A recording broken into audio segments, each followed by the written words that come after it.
Very nice. So it is my distinct pleasure to introduce your next facilitator to you today to cover winning with buyers. I met this incredible woman at the very beginning of my career, from what I can remember. At one point, CrossFit. yeah, CrossFit. it was, we were both a part of a CrossFit team. I miss her dearly. It was a great community. I lived in Eagle River, where you still reside, is that right? Mhm. Yeah, and you've been doing real estate for how long? Next month, I finish my 13th year. 13 years. We're about at the same amount of time. That's incredible. So everybody, please join me in welcoming Miss Wendy Bringhurst. I'm excited, but I'm more excited that we have lunch and it's pizza that Katrina Dunn so graciously offered to bring you guys so that you can learn with sustenance in your bodies and you're not just gonna die on us while we're teaching. So Katrina, come on up and tell them a little bit about First Rate and what you offered them in getting buyers pre-qualified to purchase the home. Okay, so good morning. Is this on? Mm-hmm. I wanna see myself. All right, I'm gonna trust it. Good morning. We know each other from pre-licensing. I haven't met you. I know Tara. And then I don't know who's online. Let me see who's online. Are they gone for lunch? No, they should be here. I'm gonna just minimize this. Hello. And so we've got Cameron, Good morning. Arian, and Kelly. Hi, guys. So if you have not met me before in your real estate career, I'm sorry for you. I'm Katrina Dunn. I was with Keller Williams since 2014 when I got my license. And then throughout my career, just kind of grew and stretched a bit. So now I'm a mortgage broker over at First Rate Financial. And I would say the biggest thing that I would take away from me is I'm a mortgage broker, not a lender or not a bank.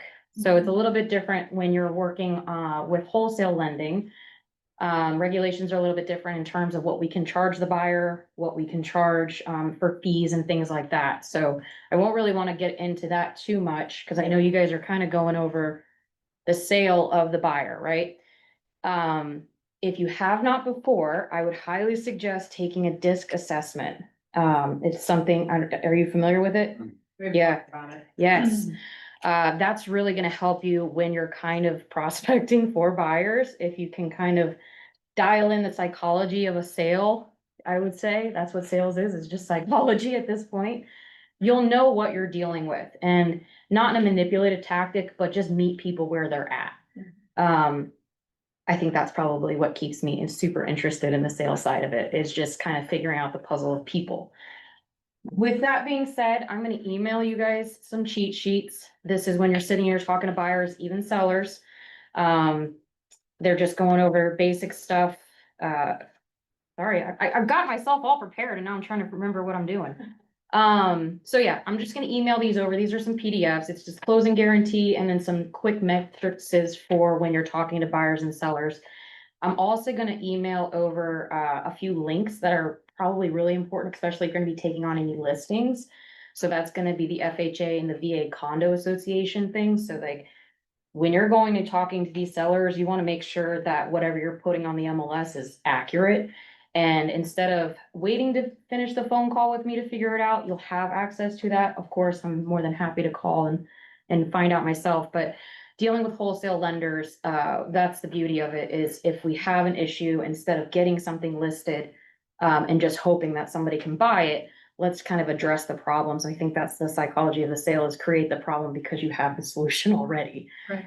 So that's my spiel. I'm gonna probably take a picture of that and look everybody up on the MLS. Yeah. Email these I out. can send you a list too. Yes, but Yeah. that's it. That's That all would I be got. great. Will you send it to me too? Yes. I would love to have that. Yeah, absolutely. I'll leave these. It's just blank copies. I didn't want to kill my toner, if we're being honest. Yeah. Self-employed. I'm with you guys. I'm not gonna use my toner on you. Super, super but yeah. awesome. You guys enjoy lunch? Enjoy class? lunch. Thank you very much for lunch. And you guys definitely reach out to Katrina Dunn. She's got a heart the size of our state, like amazing, My heart amazing. is as wide as I am tall. Oh my She's one gosh. of the huge reasons I'm here.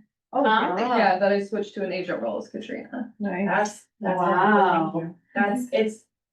Like real estate was a Yeah. game changer for me. Like it's a life-changing step. And if you can embrace it, And you told me just go and do it and stop procrastinating, just go do it. make the choice and move forward. Yeah, like, Yeah. and I'm assuming you're happier. I am. Thank you. Good. And it was, I will call you guys later. I'm gonna go divvy some of these up for you. Do you Thank want some too? I'll take one. Okay. Yeah, All right. thank you. Good luck, guys. We'll see you thank later. you, thank you. Yeah, thanks, guys. Yeah, definitely reach out to Katrina. I will forward that information so you have it handy. And we're gonna get started here with the wonderful Wendy and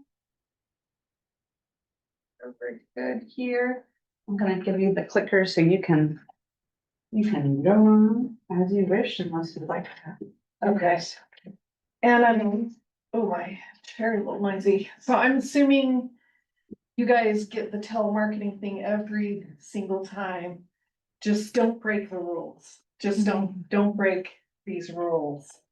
You don't want to get in trouble. And I do like to, when I have telemarketers call me, I love to remind them that I have signed up and that they should not be called. And they hang up pretty quickly. So remember your commissions are always negotiable. If you're gonna use AI, make sure you look through what you're using so that it sounds like you and it doesn't have anything suddenly so off the topic that they're wondering what was typed. So make sure you check through that. All right, today is Win the Buyer. So you're gonna have lots of opportunities to talk to potential buyers. They're always out in front of us, and I think Gary Keller always talks about how you're trying to get yourself out there in front of buyers and sellers constantly. And one thing I learned is being out in public with people that you're just meeting, you're always trying to figure out how to get the conversation around to real estate, right? And then, oh, you're a realtor? Yeah, I'm a realtor. Oh, I was just at Allen and Peter, well, I shouldn't, okay, don't go steal this, guy that works at Allen and Peterson from me. But, I was in there shopping for my own appliances and I kept getting calls for, work stuff, so I had to keep stepping away, and when I told him I did real estate, he's like, oh, I need to buy a condo. So he didn't have a realtor, so now he's in my contact to, get in touch with and get him pre-qualified. So they're everywhere. There are buyers and sellers everywhere. Just put yourself out there and don't be afraid to open your mouth. That's how I got my first client. I was getting a pedicure. I don't know if you guys need pedicures, but getting a pedicure and just chatted with the lady next to me, and she didn't really feel any loyalty to whoever had helped her in the past, and I just kind of swooped in and sold their house for them. So that was kind of fun. It was a reward for opening my mouth, being bold and opening my mouth. All right, so just got done with qualifying potential buyers and sellers. Now we're on win with the buyer. I'm assuming if you were coming here on different days, you'd be talking about the lead generation you did, lead follow-up.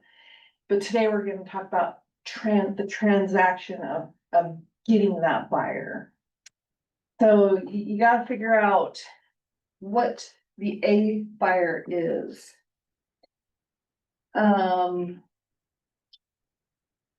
Does anybody know what an A buyer is? We're gonna identify. Planning on buying within the next 14 days. Yes. Yep. You identify them, the buyer, all your buyers are in different parts of the process, but the ones that are gonna be looking to start house hunting in the next 14 days, those are the A buyers. So we're gonna talk about how to handle getting your buyer to the A part. Yeah, I think I just Not used to having to do a slideshow. Oh. Um.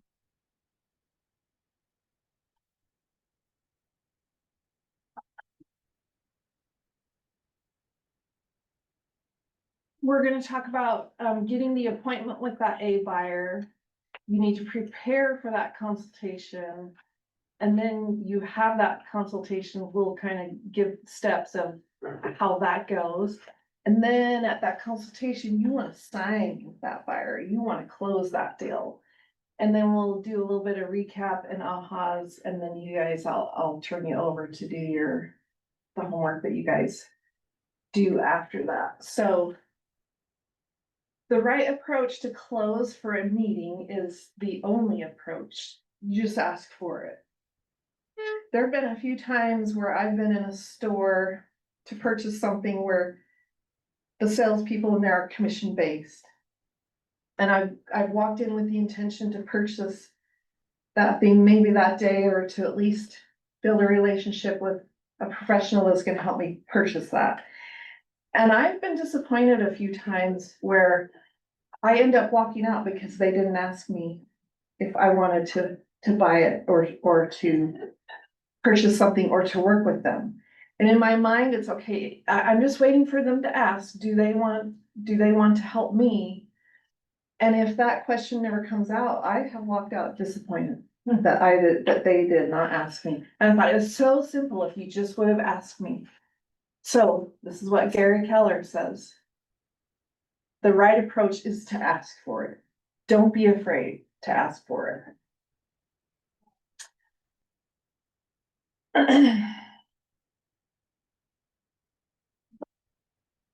All right.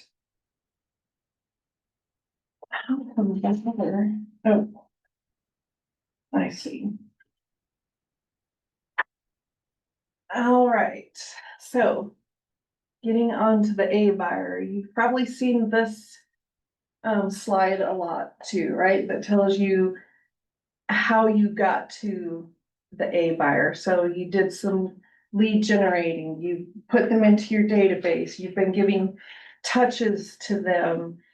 Now you wanna convert them to that, let's go, let's get going, let's get you, let's sit down and meet and let's get a contract going. So, you're gonna start with your leads, getting those to appointments. Today we'll talk about preparing for that buyer consultation, having the buyer consultation.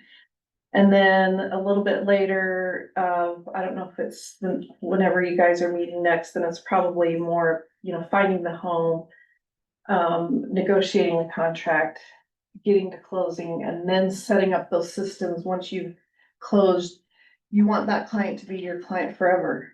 Like, you've closed on the house, but you're not done with them. You're gonna keep in contact with them. So you have to keep this buyer service cycle going. AHA is about 8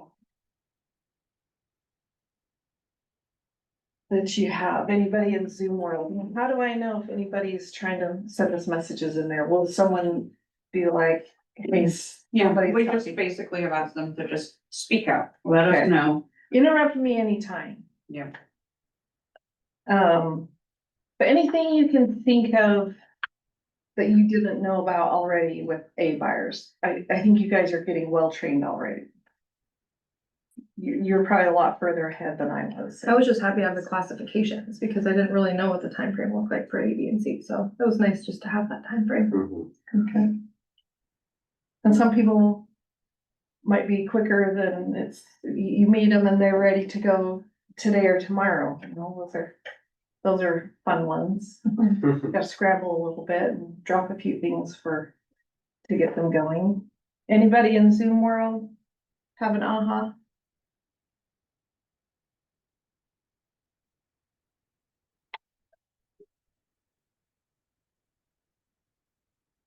All right. So getting the appointment.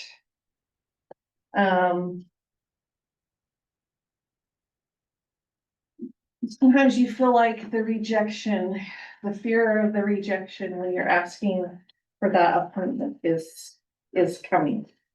But when you get someone who is so ready, you do kind of drop things and you make them a priority. You need to respond to them quickly. If you take 24 hours to get back to them when they've made an inquiry to you, they're gonna think that's what it's gonna be like if I work with you. When I have a question about a listing, if you're gonna take, you know, a day or two to get back with me, then maybe I don't want to work with you. So you need to respond to them right away, and you need to make sure that you get valid information from them of how to contact them. You're getting phone numbers, getting email, and then you need to make sure you go put that in command. You need to create that opportunity so that those people don't get lost. And then once you've got them in your command and with an opportunity, a little later on, you can go set up touches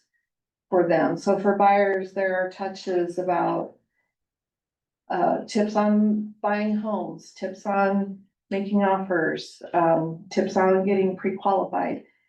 It might be stuff that they already know or see, but when you're already automatically setting up for them to get that information and they have those touches, they think, oh, you just sent that to me, you were thinking of me, but it's set up automatically for you to make life easy.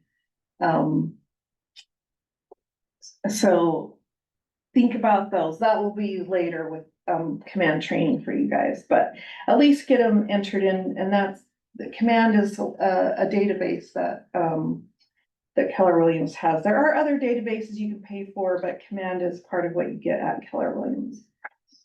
When you're first talking to them, you need to kind of figure out what's their motivation. Why are they trying to buy a home? Why are they trying to buy it right now? What are they getting out of a lease? Or have they just sold a home wherever they're coming from? You're trying to figure out that motivation, and then you're asking for the appointment with them before you get off the phone or before you walk away. And they probably talked about this in the past, but if not, it's, when do you want to get together? It's better for you to say, I have an opening tonight at 7. I can meet with you tomorrow at 10, or I could meet at noon. Which one of those sounds better to you?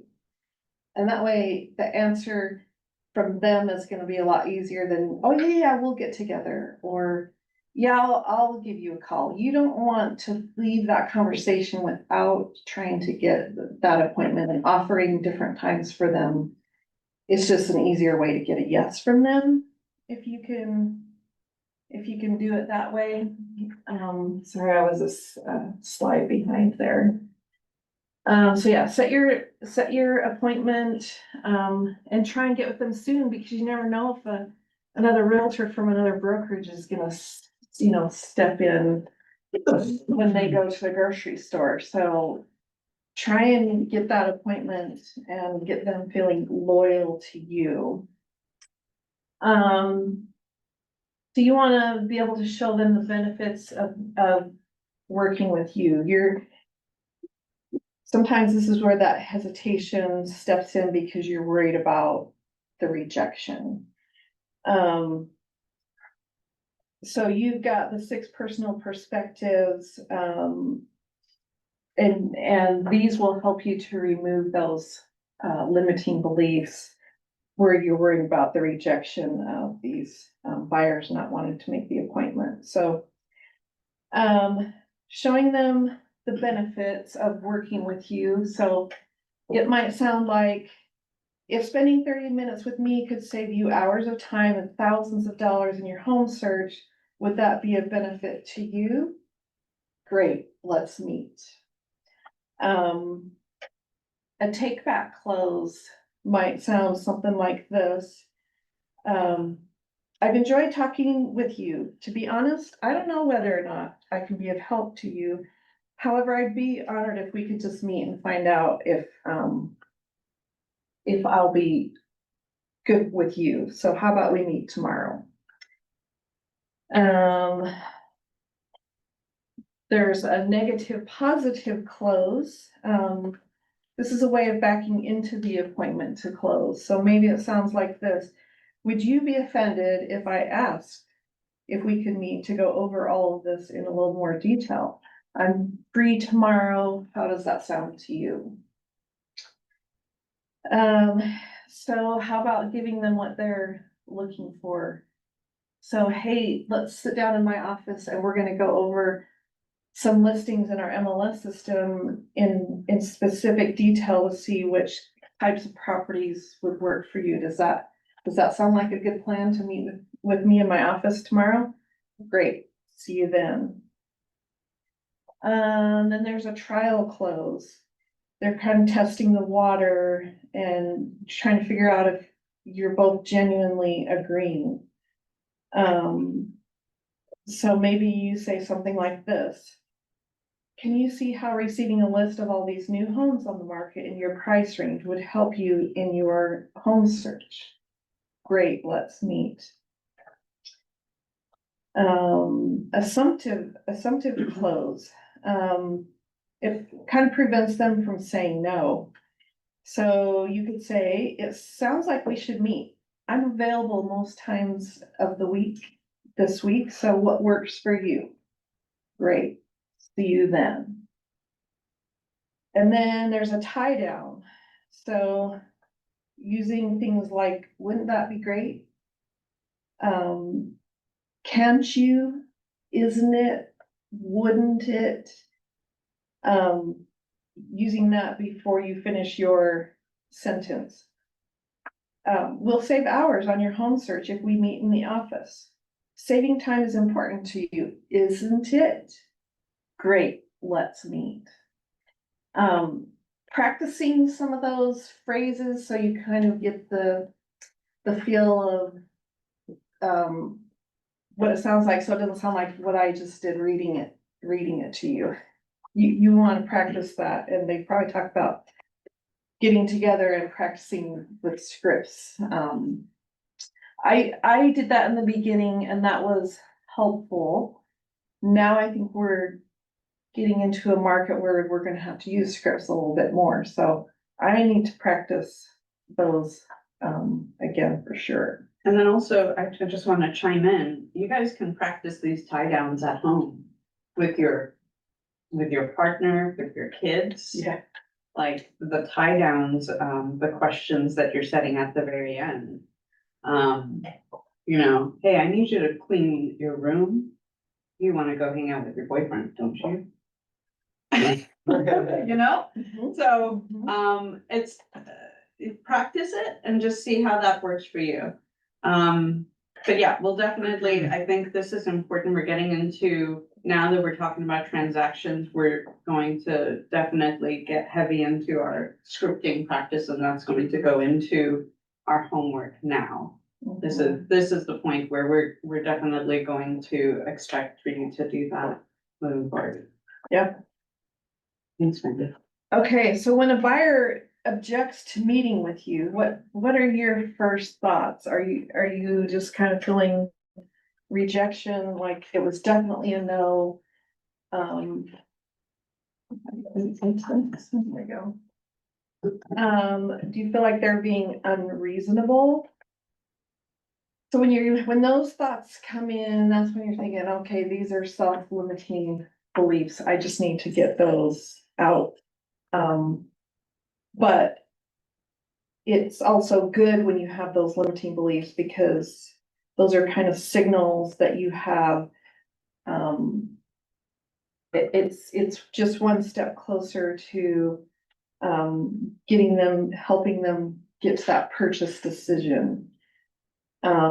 Objections are a response to, I don't know enough yet, or you haven't answered all of my questions. So then you really have to step back of, okay, this is my opportunity to educate them and to have a conversation that's gonna answer some of those questions. And of course, we don't know what all of their questions are gonna be. So maybe you go a little bit deeper and you say things like, tell me more about that, or help me understand that. And then that can get them maybe to twist in their brain what they're thinking, or to ask the question differently than they have.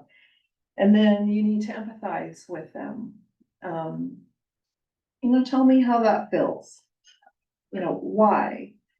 Help me to understand. I see how you feel. And then you need to identify the real issue, and then restate what you heard, and then ask for confirmation. So I hear you say you're really worried about purchasing with the interest rate so high. Is that what you're saying? Kind of repeating back to them. That helps to identify that real issue. And then you need to offer them a solution. And then you need to urge an agreement, and again, ask for that appointment. So you guys probably learn a lot about the Y4C2Ts. So in the Y4C2Ts, what out of there do you think is one of, or that's kind of talking about these? And I thought we'd have a Y4C2Ts hanging up in here that tells what all of them are. Win-win or no deal. You guys, it's probably towards the front of your booklet. We covered it in session 1. Oh, the Kimberly values. Used to have them hanging all over. Yeah, well, they have it in the other conference. Okay, yeah, or in front. So just to refresh everyone's memory, win-win or no deal. Integrity, do the right thing.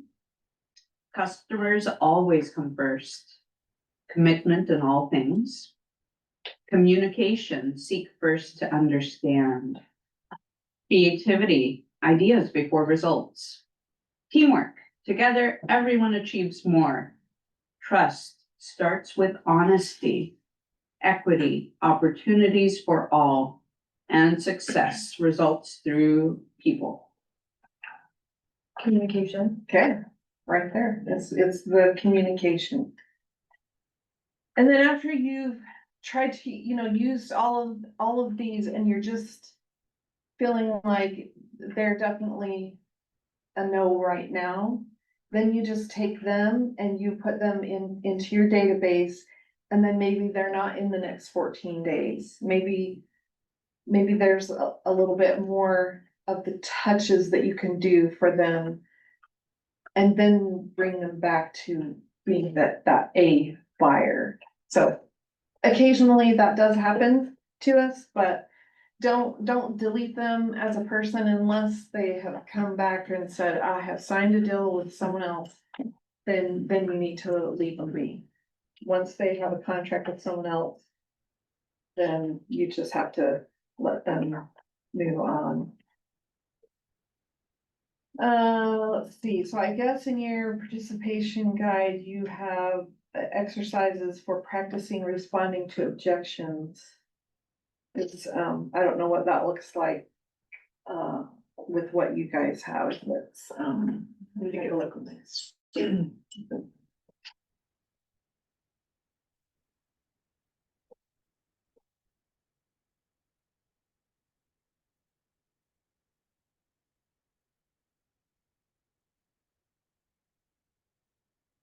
Now, some of the reasons I like to tell people why they should sit down with me and meet and kind of go over listings.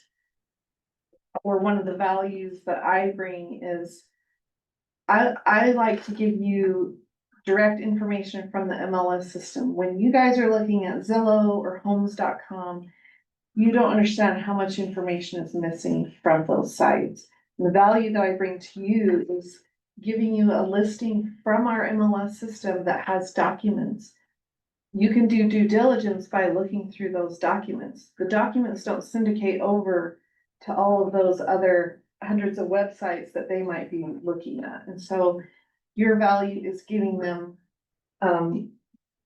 direct information. So what do your exercises look like? So on page 14.6, you guys have a couple buyer objections to the appointment. Maybe we can have somebody read one of them. Buyer chooses to look on their own. Go ahead. I understand. Here are a few things to consider. It can be a very time consuming process, but with my access to the multiple listing service and my real estate contacts, I can search all available properties for you and show you the best ones based on your need, saving you a lot of time and headache. Okay. So if they're gonna tell you, hey, I'm just looking on my own, I'm on I've got Zillow. these sites, yeah. Here's what I found. Okay, so then if they're gonna rely on searching online themselves, tell us what you can come back with. All right. The reality is that many times homes advertised online may not be available anymore. And how a property appears online is not as the same as seeing it in person, which you'll need a licensed agent for. Finding a home is the fun part, and we can do that very efficiently based on your expectations and needs. Once you find the house, the hard work of submitting the offer and getting you to the closing begins. This is all part of the service and expertise I provide as your fiduciary.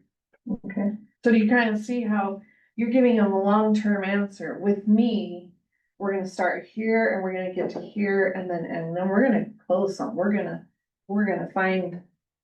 To me, that kind of sounds like you're already like putting yourself in that position as their agent, like, you know, kind of are putting it in their head that like, okay. Yeah, Mhm. when you work with me, when you see homes with me. We do use that a lot, and in the script practicing, it will really kind of drill into their, let them see what that future looks like there with you. So you can get over some of those objections, And that they have. that one too, the bottom one's like, with how quickly homes move in Alaska, like by the time they find something online and Yeah, then contact an agent and then talk about what they want and everything, it's probably already pending. yeah, So like, it's best if you work with me now. yeah, If you wanna look on your own, and I can still send you stuff, like, I'm already there for you. I yeah. already know what you want, I know what you're looking for. I understand your finances, like. Just get out a lot of the middleman and waiting if you're just already their agent. I'm amazed at how many times a client will send me a screenshot of a listing or a Zillow link, like, okay, I like this one, and I'm looking up on MLS and You can't it's find it. pending, how did it not show that in Zillow? But it just does take time, or sometimes they'll send me a listing from Zillow that's not even in MLS. That's what I've seen. There's a lot of inaccurate stuff that they will send me, and I've trained my clients that. No, I know they're gonna be looking at Zillow or Homes.com. We have our app. And a lot of times they're still gonna use Zillow, but I'll tell them, send me a screenshot or send me the link, and then I'm gonna send you the real link. I call mine the real link, and I've tried to train them how they need to look for documents, cause that's the big thing that's missing from those other places. And I tell people, I want you looking at the property disclosures. I want you to look through that. If there's anything. Like suicides sometimes are a big thing, that certain buyers do not wanna buy a home that has had a suicide in the home. So if that would be in the property disclosure, and you would hope a seller would always disclose that. But that's important to a lot of people. They like to be snoopy and look, what is the seller saying about their house? What am I not gonna like that's gonna be in that? And then let's talk about that, but. That's where you bring value, is the MLS, giving them the link with the real information and accurate, up to date. Information. All right, favorite part, ahas. What kind of objections you might be faced? Does it sound more scary? Does it sound a little bit easier? If you can practice some of that. To Yeah, not be so fearful of absolutely. rejection. Tell me what that looks like for you. I mean, I don't have a problem with rejection in the first place. Like, I know people are gonna say no, like, and that's okay, but like, there is a more strategic way and a better way of going about it to get the result that you want. And if you don't get the result you want, it's still okay in the long run. And maybe they're waiting for that ask. Mhm. Yeah, It's okay. They're just waiting for it. Yeah, I like the solutions to the objections, like you kind of know how to navigate those. I'm with Toby, I don't, they say no, fine, but I would love to know how to turn that no into a yes, like in the right way for yeah, them. absolutely. Mhm. Because I feel like most of the time they're just, I really like the saying that, like, if you walked into a room of just 100 people who want to buy a home, 93% of those people already don't trust you. So if 7 people already do, then you gotta convince the 93 other people how to help them, you know, what makes them trust you. So that's how I think about it. It's a visual, yeah. 90. Oh, that means One. 3 of you in here, now one of you likes me. You're not trying to buy a home from us, so. Hopefully I won't have to buy one for a while. Yeah. All right, so. Anybody in Zoom world wanna chime in? Here's your opportunity.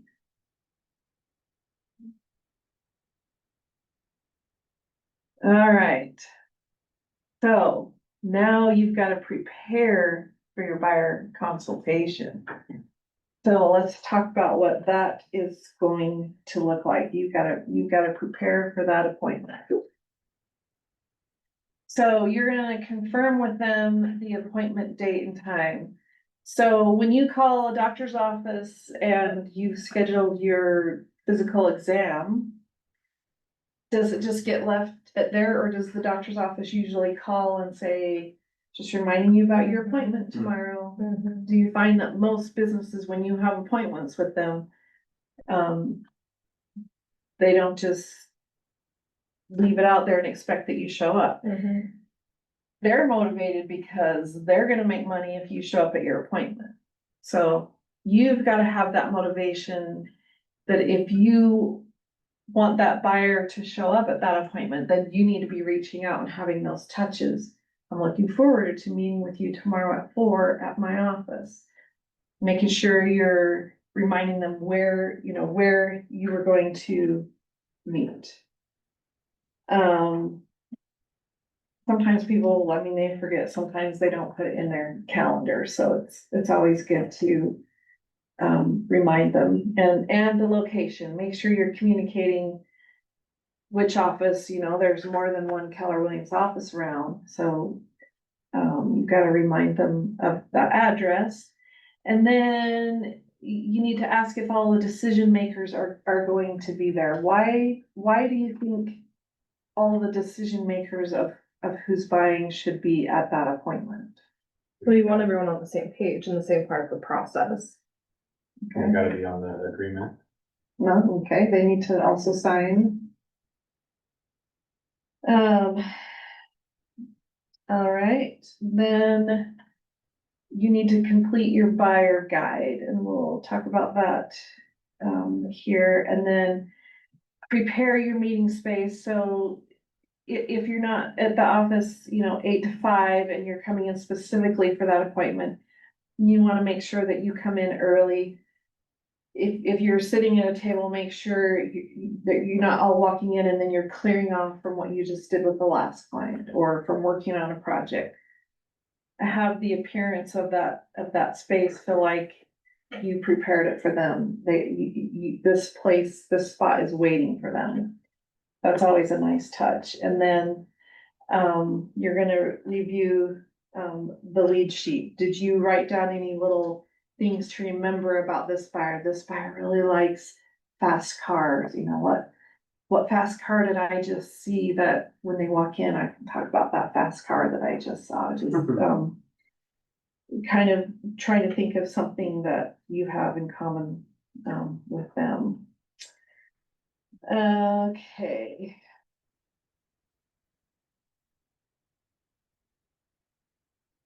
All right, so we are going to do a needs analysis, so you're gonna kind of figure out what is it, that they need. You guys did create your own value proposition, right? At Yeah. some point in this, okay? We did. So there are certain service areas that buyers expect, and these are the top 10 areas where buyers need a great agent to help them with, so.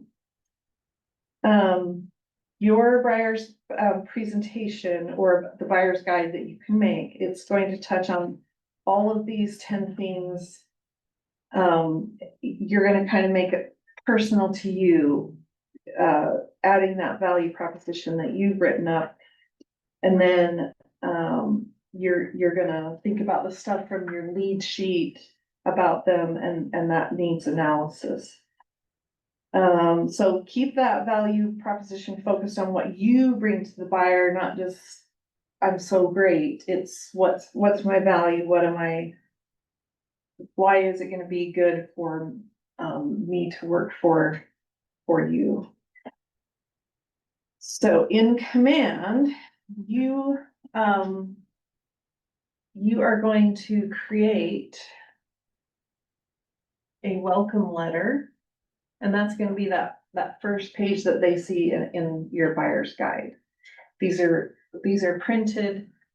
If you're meeting them, if you're doing like a Zoom or a Google Hangouts, meet, then the PDFs of your buyer's guide, you would have wanted to email them for them to look at while you're going through that on your Google Hangout thing.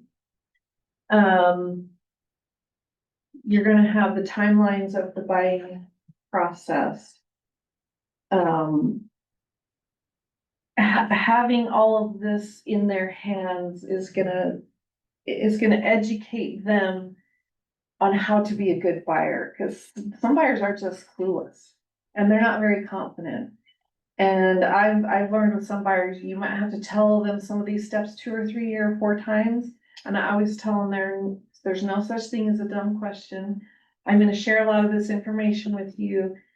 And down the road, you might forget that I've told you this, but it's not gonna bother me if you come back and ask me, what was that all about? But going through your buyer's guide with them is gonna help them feel like a confident buyer. They know what they're doing, and that's what we want. Is your buyer's guide gonna look the same for every buyer? Probably not. Making your buyer's guide in command, actually, you go and you put their name on that welcome letter. I think there's a couple places in there where you put their name. If they're looking at buying something a little bit different, some of this stuff might not pertain to them, so you can customize the guide to that buyer, and that's pretty cool about command. We'll flip through some of what those look like. So that's a little bit of what the program looks like within command. And I'll walk you guys through how to get in there and where to find it, at the end of this class. Yeah. So we'll definitely go through that. Yeah. You can change the color of the letters. You can put the font that you want. You can totally make that how you want. And then if you don't have, if you're not gonna talk about neighborhoods, then maybe on that table of contents for that buyer, you take out, maybe you're not gonna put your neighborhood in there. That picture right there, you can go and you can slide in a different picture. You can, if you're working on a team, sometimes there are team photos that they have in there. If there are photos that you want from listings or real estate stuff that you have, you can put that in. You can read through all of that writing, and if you want it to be more like something you would say, you can change all of that. Build your profile.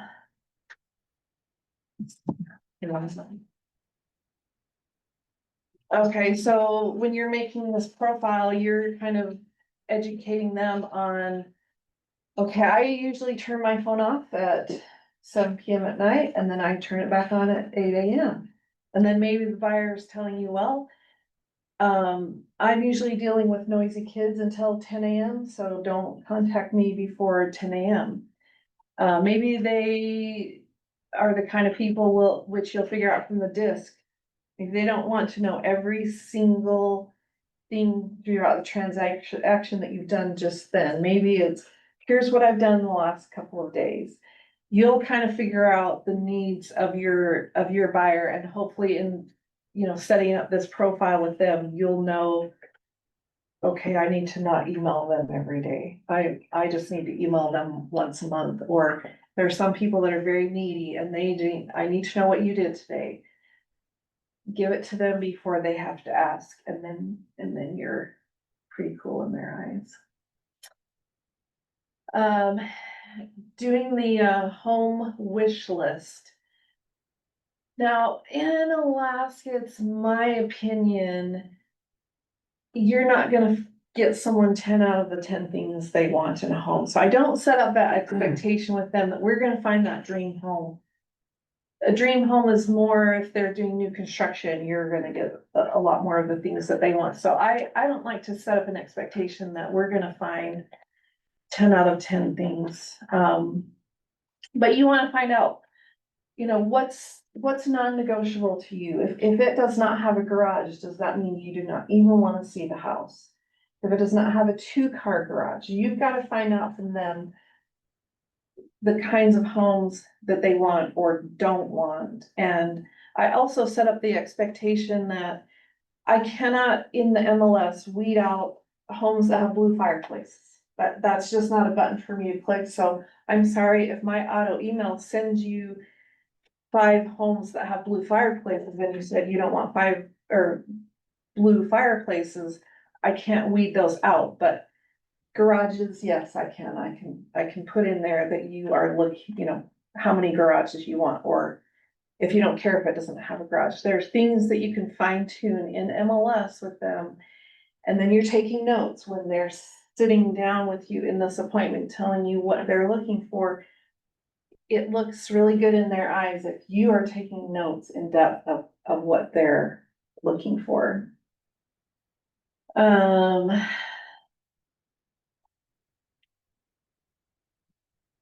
think I'm probably going ahead of now a little bit. Neighborhood insights. So, a lot of times I like to ask if they're looking in the valley and they're gonna be commuting to Anchorage, is it important for you to have the shortest commute possible, but to be in the valley because it's more affordable than I can find in the easy commute zones, I kind of call, I have a setup in my own MLS, a search that's easy commute zone. You've got a lot less a lot less stoplights getting from there to J-Bear. Maybe it's if you only want to live in Anchorage, which neighborhoods are you looking for? And you guys will need to get very familiar with the TMOs, the market. Market overview. Yeah, total market overview. Every week, Keller Williams here publishes our market statistics for the exact 6 months in the past. So when you're sitting down with a buyer and they're trying to decide, is Anchorage more affordable than the Valley? Well, on that market sheet, you're gonna find and you're gonna educate them that, wow, look here, it says that in Anchorage, I think yesterday it said 509,000 was the average sales price. For Anchorage, and then in the Valley, it's for, I can't remember what it was, Sharon, I don't know if you have, you're pulling it up. And I'm texting it to everybody in Ignite now, so they have it in front of them. Yeah, pay attention to those when those come in your email. Because you can also show when you're making an offer on something, well, look, the sellers in this $400,000 to $500,000 price range, all of the homes that have closed in the last 6 months shows that the sellers are getting 99.8% of their sales price. So we don't wanna come in with a really low offer because this is what the market is showing. So, neighborhood insights to me is more about the TMO. Than taking time and setting, there is, you can do neighborhood snaps in command. But to me, I feel like in Anchorage or in our market center, that the TMO is more helpful with that. So now here's where you're really educating them, about partnering with someone to get pre-approved with a loan. I like to tell clients that in our area, with a lot of the price ranges getting multiple offers, if you come in with a pre-qualification from Rocket Dog or Quicken Loans, you might be put at the bottom of a pile of multiple offers if you have already been qualified through one of those companies. The agents that are doing a lot of business here have a lot more success with local lenders, closing and not having issues like at the last minute, where's that termite inspection? We don't have termites in Alaska. Okay, well, let me go back to my underwriters on the East Coast and we'll come back in a couple days and we'll clear that conditioner for you. The local lenders know their stuff, and when you have successful closings with the lenders here, you will always recommend them. You're not getting kickbacks, you're not getting, gift cards because you recommended a lender. When your transaction goes so smooth because you're using professional people that know how to work and get their job done, you want to use them over and over. So you're gonna talk to them with this buyer's guide of how to find that new home. You're gonna be looking at comparables before you're writing offers, to people. And then it talks about what it looks like when you do make your offer and terms that you might negotiate. You're telling them what's gonna happen when you're under contract. These are the things that happen next. And then before you close, these are the things that you need to be working on or preparing. Then on closing day, you need to make sure you're communicating with them if they're bringing in their down payment. You can't bring it in with cash. You can't write a personal check. It needs to be a cashier's check or you need to wire it. But wow, you probably should have wired that a couple days ago. So, let's get on that. So you've got to be educating them on what they've got to do. They've got to bring a driver's license, the day they close. And then you explain to them in Alaska, you close on one day and record on the next. Usually, some title companies will do same day. But you explain to them the difference between closing and recording, because in their mind, closing means that's when I get the keys, but not always in Alaska. Sometimes it's the next day when it records.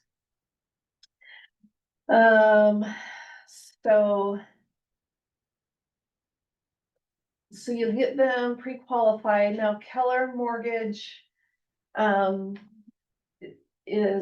Keller just got bought out by Mutual of Omaha, I think. Keller Mortgage, we were affiliated with them, but they offer a 0+ type of loan. So they have 0 mortgage and lender fees.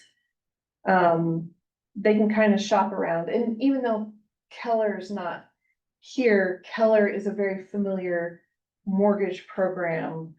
So when I say local lenders, I don't know, you guys probably explained all of that to them, but We have not necessarily local lenders versus out-of-state lenders. So no, we haven't touched that. so some of the companies are licensed in Alaska, so if they get pre-qualified through Freedom Mortgage, well, that person might be out of state, but Freedom Mortgage is allowed, they're licensed to be in or to do loans in Alaska. Sometimes I've referred people to, northern Kansas. Oh, there's a bank, NBKC, Northern Bank of Kansas City. And, they had really good fees and I had really good transactions with them, and so I would refer them. I like First Rate, I like Prime Lending. If you refer a client to buy something in another state, chances are First Rate from here, they're licensed in that state. To also do that. But Keller Mortgage, I've used them before. They also give $1,000 towards their closing costs, and sometimes that's very appealing when you have lower closing costs because they don't have those mortgage fees and origination fees. It can be very tempting. And then there's a disclosure that you would have them sign if they did a Keller mortgage loan. Now, if you're brand new in real estate, you're probably not gonna be able to brag that you have 15 years in business and that you've had 268 clients that you've served. So if you join the team, maybe you're using some team numbers in there. Or you can just leave these pages out, or you can just take the statistics off. You can go and edit all of that stuff. But this is where you can kind of put the value proposition that you made in the beginning. You can come and insert some of that stuff in here. And also you can even add, like if you leave those stats in, we could even use the brokerage stats, like our company has closed X number of units year to date and whatever. So leverage Keller Williams Alaska Group to help you, especially if you're brand new. Just saying, hey, we're number one, you know, we're top agents in the state, so. Yep, and Or top brokerage, I would rather. And most anybody at Keller Williams in the administration, they could get you those numbers too. So it's always good to brag about that. We're still the biggest brokerage in the state. AHA's about your beautiful buyer's guide, and they do want you to print it on color paper, by the way, because it's when you're handing that to them. And our copy machines out here do really nice color. It will cost you a little bit more, but I think it's gonna be less than going to Kinko's, which I know we don't have Kinko's anymore, but that's how old I am. Office Depot or now in Office Depot. FedEx, yeah. But then you gotta go over there. But if you're set up here and once your laptops have the drivers for that printer, you can print in color. And it does keep track of how many that you print. So, what are your ahas about having a buyer's guide ready for your clients?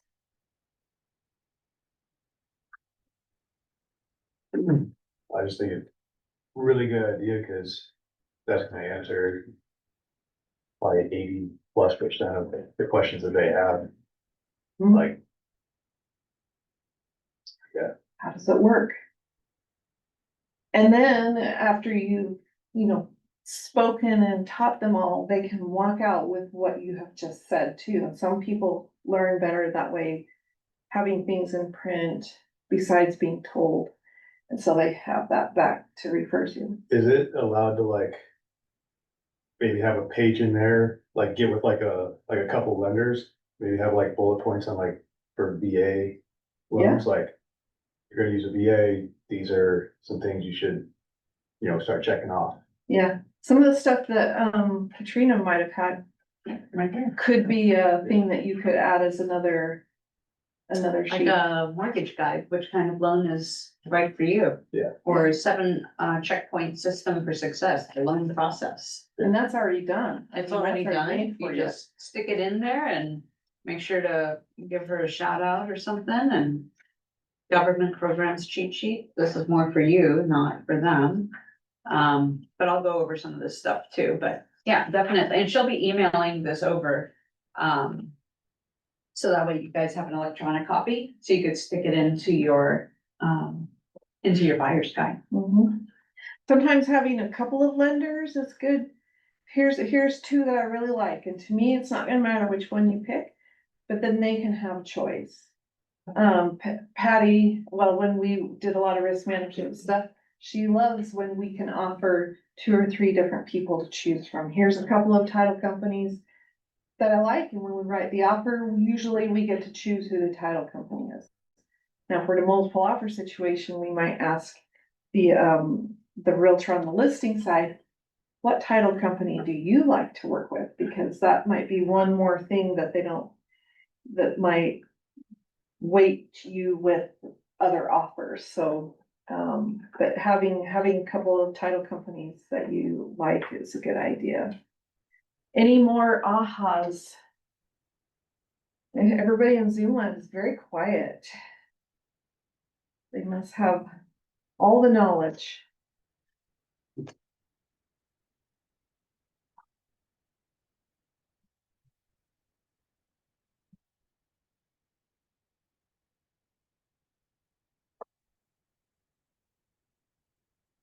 Whipped through the.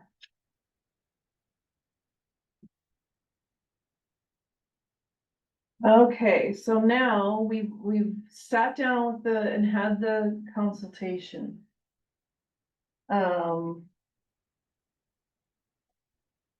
you printed it. You're walking in that room and you have an air of confidence, and that is gonna be a lot more appealing to them. You kind of discussed limiting beliefs. When you're sitting down there with confidence, this is not the time to let those limiting beliefs creep into your mind. So once those start popping in, we're gonna say, I am knowledgeable and caring and the best agent for these clients.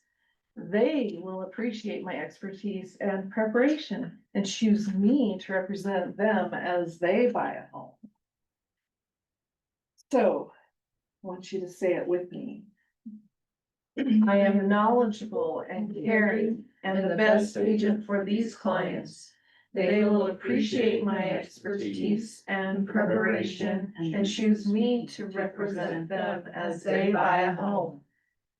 Okay, again, let's say it with confidence now. I am knowledgeable and caring and the best agent for these clients. They will appreciate my expertise and preparation and choose me to represent them as they buy a home.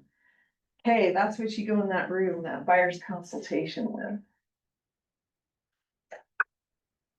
Okay, so this is where you get to practice talking to a new buyer, but I don't know how that works for this room with not as many people in there, but you can kind of role play a little bit. Who wants to be the buyer? Do you guys have the same? No. Let's see. Okay, so. Hobie, Yes. thanks for letting me help you. My goal is to give you a 10+ customer experience. To do that, I'd like to get a clear idea of what you're looking for in your new home.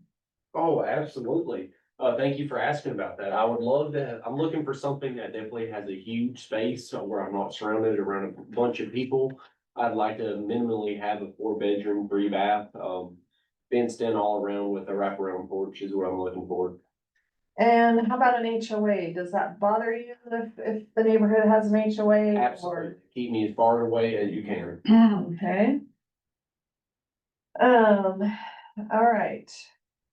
So with your permission, I'm gonna spend the next 20 or 30 minutes sitting here. We're gonna look through homes that you might like, and in the hopes that we're gonna save a couple of hours of you just mindlessly searching online. We're gonna sit here and trying to hone in on what you like. Does that sound like a good idea to you? Yeah, absolutely. Okay. All right, so if you have a conversation like that with a buyer, what kind of expectation do you think they have. To me, it sounds like they know exactly what they're looking for, and it'd be somebody who would be willing to negotiate or what they're looking for, you know, like they're looking for something for so specific that they don't have a lot of movement. Yeah, I was kind of wondering that too, like, you know, if they're asking, like, they want a 4-bedroom house in South Anchorage, but they're not trying to spend more than 300,000, like, we're not gonna get there. Like, Or it's gonna be a lot of work. right, right. But like, if as you're going through this, you'd be like, okay, but let's say there is no hot tub, but there's an outlet for one. Would that be something that it doesn't have it now, but if it's in your price range, you buy your own hot tub, like stuff like that? Is that like something good to give them options? Yeah, or if when we're looking at that house, does it look like there's a good possibility where maybe an electrician could come in and see if they can add a wire or the outlet for a hot tub? Like, it doesn't have what you need, but it has the space for what you need, like. But I found too that that's where the TMO report's going, because I have clients that are like very uneducated on the market, and so you say, okay, you want something in the 350 range, well, if there's 12 houses in Anchorage in the 350 range, here are what they look like, does any of this meet the criteria? Like, they're kind of, you have to like shift their expectations, because they might not have any idea what it looks like out there. So I've had to review that several times. Yeah. You're gonna under promise and over deliver some of the listings. Sometimes there's just not much to look at. But educating them, the reason why you wanna get pre-qualified is because if something hit the market tonight, we wanna be the first ones in, but if you're not done with your pre-qual, then we might as well not even go and see that. So kind of setting that urgency, and why is it important to be pre-qualified when you're kind of window shopping. Okay. Don't you have to have, when you put an offer in, you have to have like a A lender? pre-qual letter. Yeah. You wanna have one in hand, and sometimes it might say for more of the amount than what you're gonna offer for. So if you have a really good lender that's responsive, you can say, hey, I'm putting in an offer for 375, the house is 380, but I don't want them to see my letter that says 390, so can you pray and make me a letter for 375?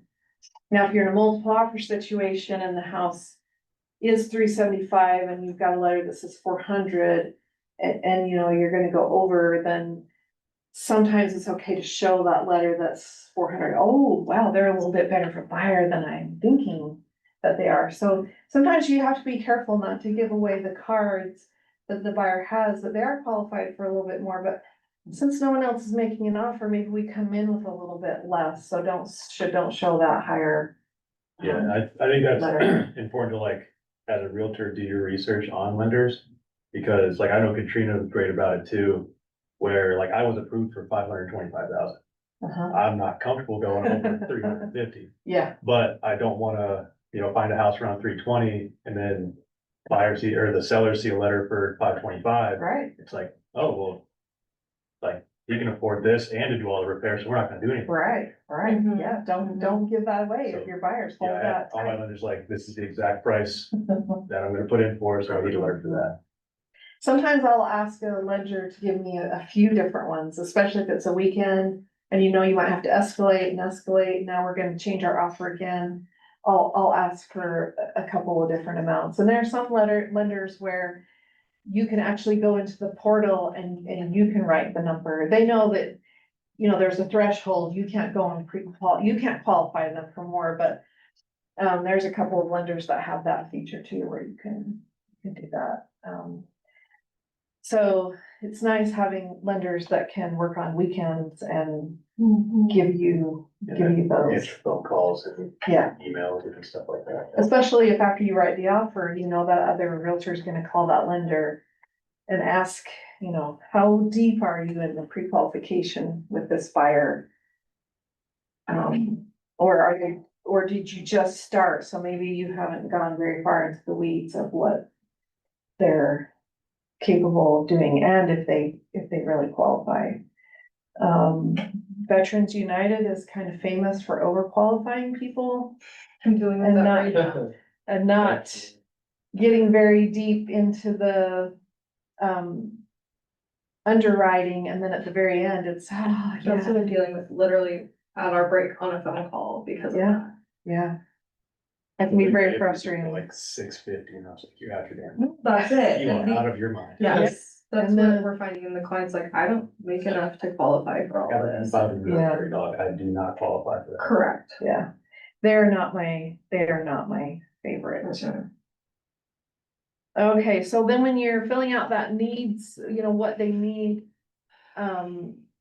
letting them do more of the talking and trying to get as specific as they can, but still not over promising that, yes, we can, it's gonna be so easy to find, the houses that have no carpet, It's, you really have to kind of set that expectation that the MLS is limited to so much, trying to find you exactly what you want. But hey, if that shows up in your auto email, and some of them might, you just skip that one. But I'm trying to think outside the box of what listings you might like, that I tweaked it a little bit, so you might get some you don't like, but you can just ignore those. Okay, let's see. What else have I kind of skipped? So here's, where you can also go and change pictures, you can, change some of the questions that they're filling out, like, obviously, the swimming pool here is, they're not gonna be asking for a swimming pool. I've seen a few that do have them inside. So just customize that how you want. Love letters. So, they don't like us to have our buyers write letters to the sellers. Whenever my buyers choose to write one anyway, I'll kind of decide if I should just give it anyway. I don't think we're seeing a lot of, litigation over it, in our state, and I think in Risky Business, they have told us to try and avoid it.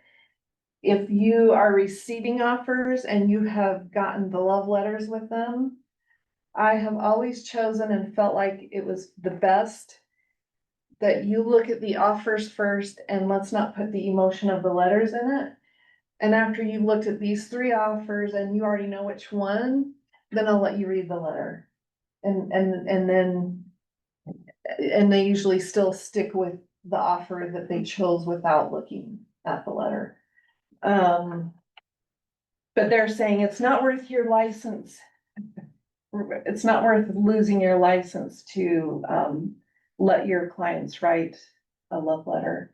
Can you tell me what the liability, I'm just curious, what's the liability in it? They feel like if something in the letter says something like, oh, I can see my children's sitting Discrimination. at the hearth at Christmas time, I can just picture it. Then they know, okay, then they use familial status to have chosen them over someone else Gotcha. that maybe didn't have Oh, kids. Yeah, they feel like Gotcha. they could figure out with discrimination. Yeah. Based on what they say in the letter. And I got a very tearful letter on Monday. No, it feels like Monday was Saturday, but. They talked about how 2 of their kids died and all this, so I told my sellers, I'm not gonna let you read the letter until you have looked at the offer and decide if you're gonna take it. And then anyway, they decided not to take the offer and not to sell their house after all, so I spared them from the emotion of that letter. Yeah, cause that's not fair to your sellers having that guilt either. Yeah, I said, cause I thought they would have a lot of guilt, and I wanted them committed.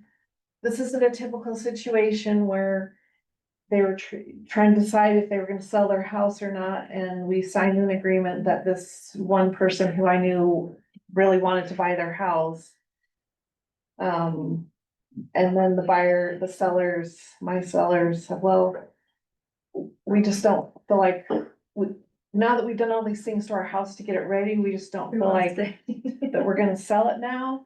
So I just said, well, you're not reading this letter then, because they would have, you know, felt a lot of guilt. And I've had, you know, some of my buyers write some tear jerking letters too, to try and be the one getting picked. So, but now they're saying not to do it. They don't want to feel like someone's been discriminated against. So, ahas, any new ahas that you can think of? And that letter thing in itself was interesting, just to Yeah. hear about it. I've been on the side of like sending a love letter and it getting accepted. So like that makes me not want to do it now. Correct. but- Uh-huh. And I've had some people say it was your letter that did it. It was your letter that they picked this one over that one. So just have to be careful with that one and don't get your license taken away. Okay, now getting into actually getting them to sign the buyer agreement. So here it's called the buyer service agreement. And that's a legal document, and it's a contract between you and the buyer. I'm gonna be loyal to you, you're gonna be loyal to me. So I tell my buyers, once you've signed this, don't call the number on the sign when you drive by that house. It's thinking, oh, she's probably too busy. I just wanna ask this really quick question. This person's selling that house, they're gonna know. If your buyer is doing that, then somehow you have given an air of, I'm a very busy person, so you better have a really good question for me, because it's gotta be worth my time to make that phone call. You need to make sure that your clients know you are taking time for them. You are gonna answer those questions. So when they sign this agreement, setting up that expectation that I'm gonna be loyal to you, because guess what? When my coworker across the hall is talking about this house that's coming on the market, and ding, ding, ding, ding, that's what Joe wanted. Okay, I'm so excited to tell Joe about this. But if you're not being very loyal to Joe, you know, who has signed this agreement with you, and you're just kind of slacking off thinking, well, I've got this contract, so Joe's stuck with me. No, you need to work for Joe, and you need to help. You need to be thinking of those listings and asking your clients or your coworkers, hey, what listings do you have? And when is it gonna hit the market? Cause I'm looking for this, this and this, and then you can come back to Joe, and then making sure Joe knows, don't call the number on the sign. Be loyal to me, I will get that answer for you. And sometimes I do get calls from people that say, oh, I just didn't wanna ask my realtor. And when I'm happy to answer those questions when people call from the sign. And I think, Katrina or Sharon or Brian might go over what that buyer service agreement looks like and how that works. That part isn't really in this Ignite class. So KW Cares, one part of your buyer consultation might be bragging about what Keller Williams does. Like with Red Day and stuff.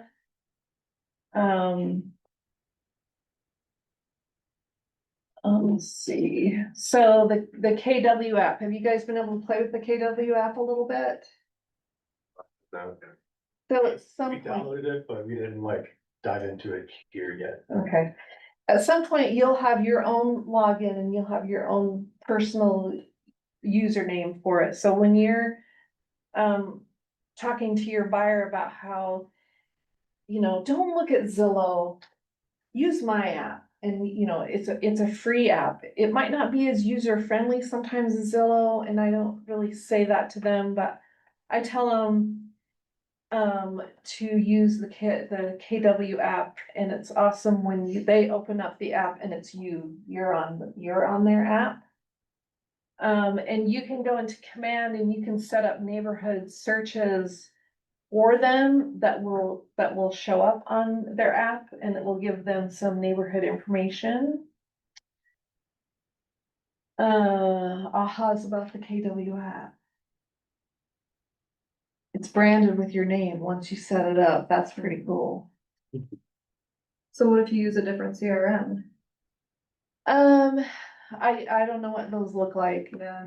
And Like, then, is a KW command app even beneficial if you use a different, That's what I was thinking. like, is it beneficial if you use a different?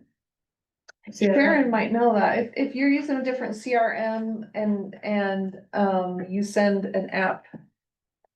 She's just wondering if it's more beneficial if you're using a different CRM to send an app that way instead of the KW one. Oh, yeah, well, can you still, I mean, would the KW app be helpful at all if you're using Safe Riveting? Probably It- not. Well, so use what's gonna work for you. Okay. So if your team is in the habit of using that particular CRM and that CRM has its own app, and it's something that you're familiar with and it ties into your CRM, use that.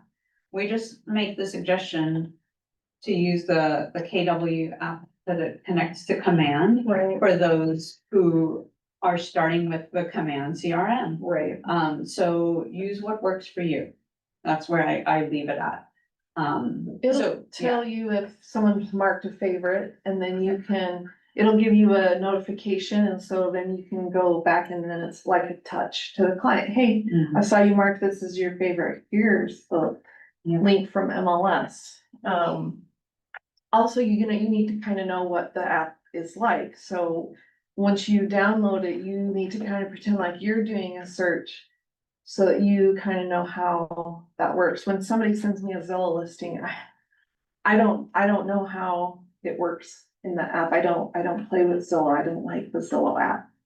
Cause I have MLS. That's like everything. That's our goal is the MLS app. Hopefully that answered your Yes, question. thank you.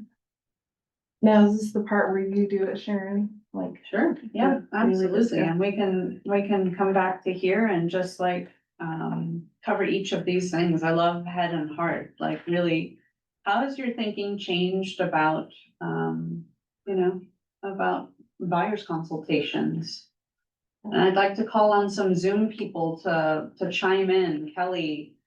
So I was every time we bought, we didn't like buyer agreement or wasn't a thing.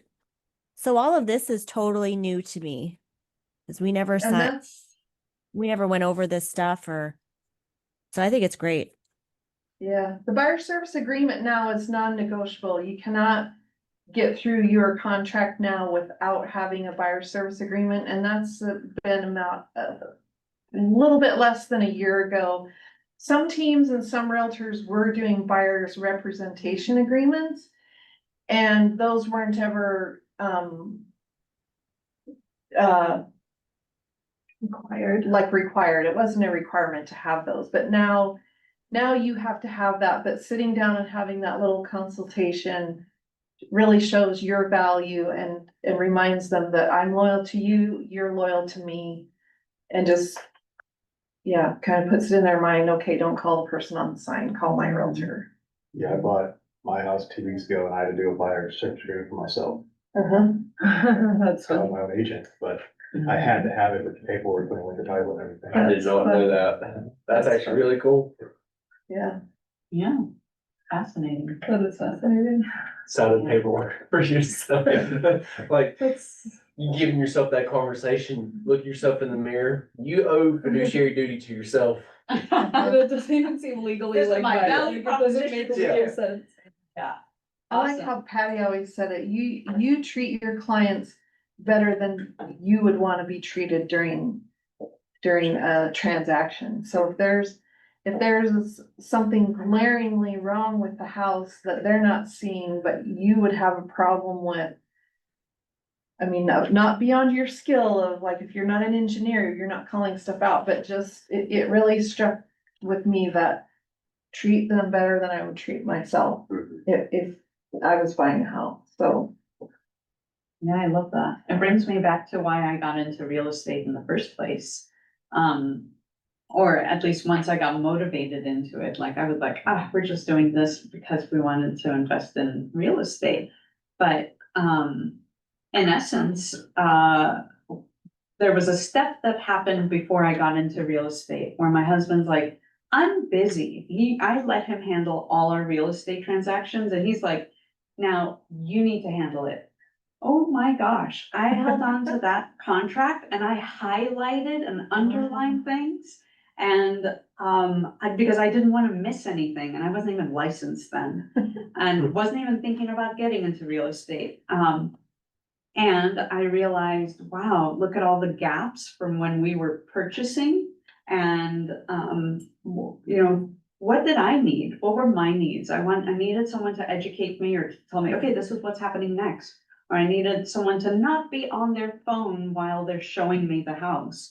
Please don't take calls unless it's super urgent. Sometimes then you can excuse yourself. But my pet peeve is if someone's on the phone while I'm at a buyer's consultation or not a buyer, at a showing. Yeah. So I would have licensees like on the phone with other buyers and just not giving me their full attention. So that fueled me to be like, what kind of buyer's agent do I want to be for my future clients? So anyway, all right. On Zoom, any ahas or how do you feel differently about, and what was meaningful to you today about what we covered? How about Arian? Okay, well, for me, the part we talked about, the letter, was interesting because I've had it both ways, like we talked already, you know, and I understand like the legalities of that, potential legalities, but then how does that fit in too with, if they want us, and I know Wendy already said that she still, you know, would give it to them, but maybe after they decide the offer, but how does that work as far as if they give it to us and they say, I want this submitted with my offer, then where does that put us? That might be a good Patty question, but I think Patty, before has just said not to give it to him. I've had, sellers initial that they saw the letter. If it's not a multiple offer situation, I don't think there's as much risk. But it's when you have multiple offers and then people are talking about their family situation or there's something where, oh, that person must be this or that, and I wouldn't want them living in my house. I just had, who was, just talking about that. I think it was at our Eagle River office meeting. Someone decided they were taking, oh, it was a ex-boyfriend or that guy. Oh no, okay, sorry. It was, they were listening to the conversation during the showing. The sellers had cameras in the house.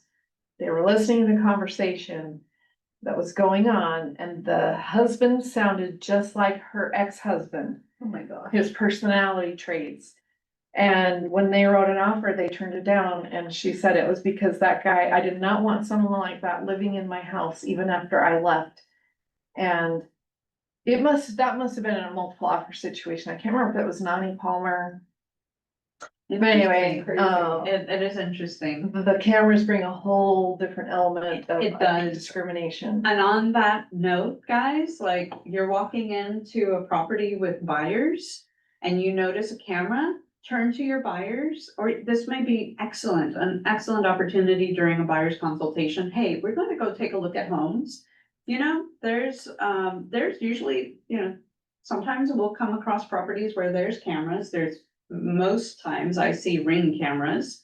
So let's just be aware of our conversation and, you know, let's have conversations about what we might offer, or if you're interested, or even any dislikes. Let's just hold that until we leave. So if I spot the cameras before them, I may even just mention, hey, just a heads up, there's cameras here. Just so they're aware that anything that we say can be used against them. No, it won't. But it can be, like, people are going to judge. Yeah. So it's just good to be aware, because I've had sellers say, hey, oh yeah, we overheard, they're gonna make an offer because we overheard. I'm like, guys, like, Cameras in the properties. yeah, cameras in the property. What do you advise your sellers on that? When you have sellers, do you advise them like maybe don't listen to people's conversations or? I don't, it's like, to me, it's their house. Yeah. I just say,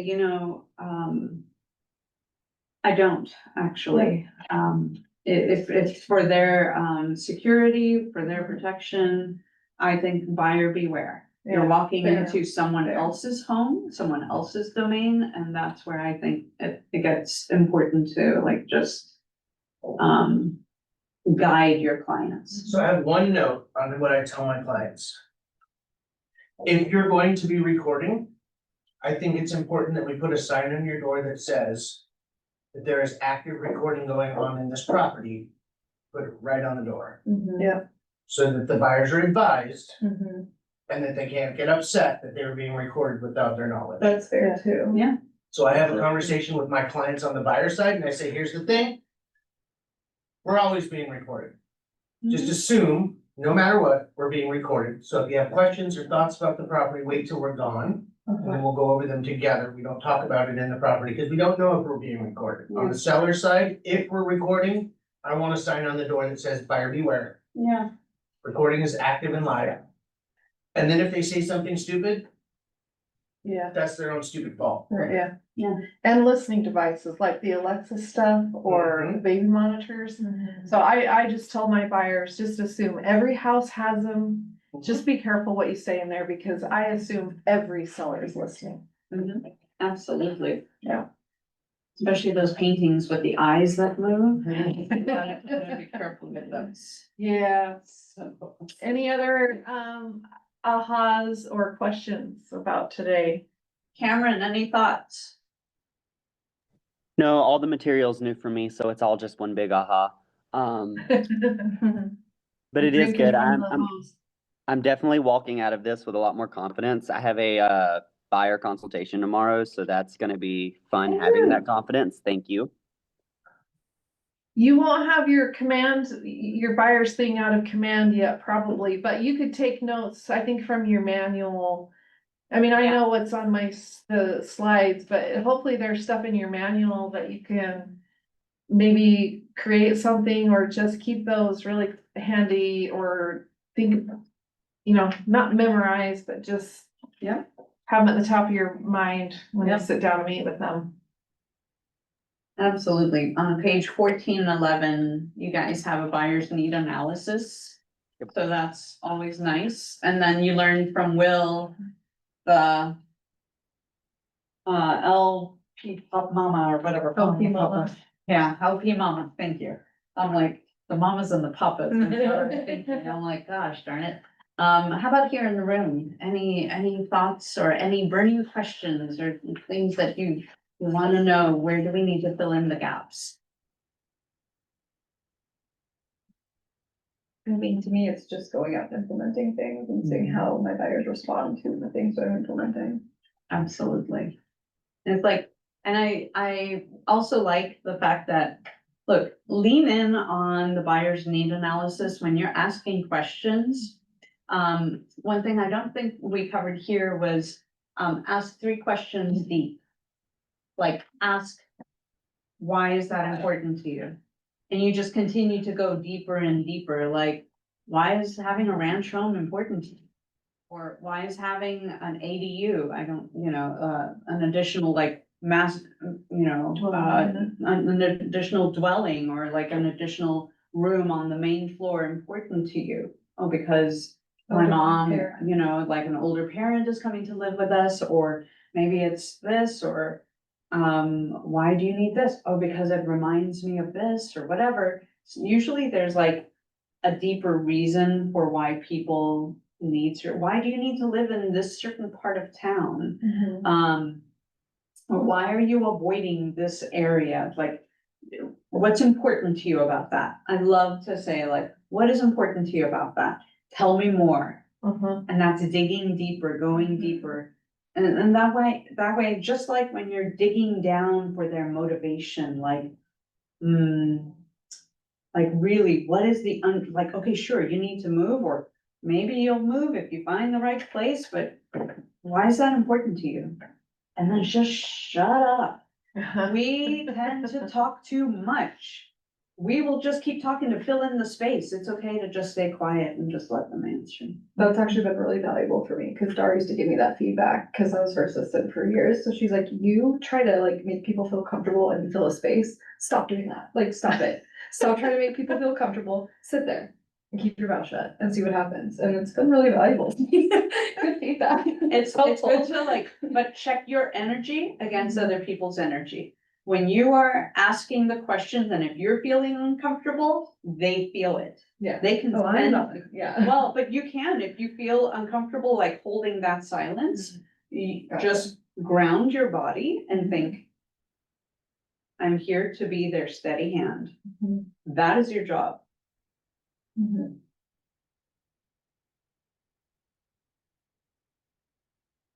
And you see how silence can carry that weight and let you know that it's gonna be okay. Mhm. Absolutely. So it's just knowing that and being able to play with that energy to let people know that you've got them. That's what buyers really want to know. Sellers want to know that too. Mhm. Don't waste their time if they're high D. Or build a relationship if they're an S, they're steady, they want relationships. Or the high I's want to know that they're liked. And the C's want all the information and they know the answers, they're just testing you. I see. Yes, so so we will touch on the disc as well, but do you all have any further questions for beautiful Wendy here? Oh, you're so kind. Thank you, I Wendy. I had another thought, though, when you're signing those buyer service agreement. Sometimes you can tell if the buyers have ever seen one. There are some buyers out there, they'll go from person to person to person. They don't have a loyal bone in their body. And it's just whatever, whoever's convenient right now, who will answer my question. You need to make sure they have not signed one with another realtor. And if they have, there's not a form to get out of that contract. But if they're going to work with you, or if there's gonna be that loyal, like, okay, I'm committing. They need to make a decision, but they need to cut ties or not sign one with you. If they're feeling like, okay, I can go back to that person, then let them. But you need to make sure that they don't have, a contract already with someone. And I think sometimes they're clueless that they can not be under contract with 3 or 4 different realtors. So kind of, fill them out for that, make sure they haven't signed one with someone else that they need to get out of or go back to that person. So they can only have one with someone, and an email or a text.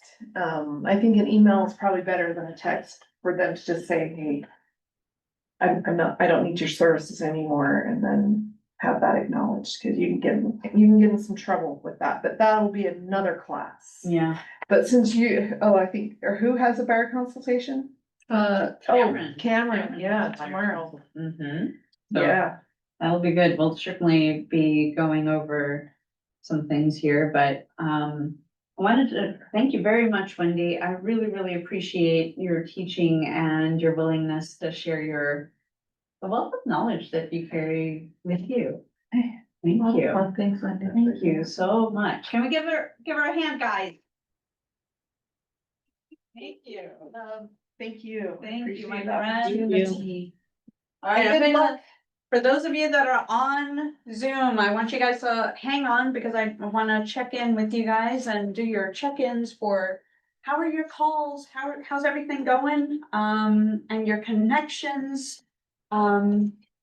So let me just grab the mouse and we'll get started here. Let's start with everybody here in person. Luke. How's it going? Good. Kind of the same boat as Cameron as far as like, this is just a fire hose, but I'm in a good position with a lot of, my buyers three in particular, like the guys I've served with, I've worked with them. Been through, they've seen sides of me that like even my wife hasn't seen, and it's good that I can use a lot of what we're learning here as practice with them, because they know me, like, we know each other. And I can practice all this stuff and kind of get their feedback as we're going over buyer stuff and whatnot, and like, it's good practice, and there's not that awkward, like, uncomfortableness with trying new things with them, so it's really beneficial for me at least. Can I offer a suggestion? I would like to suggest that we practice a buyer consultation. And we practice with one another.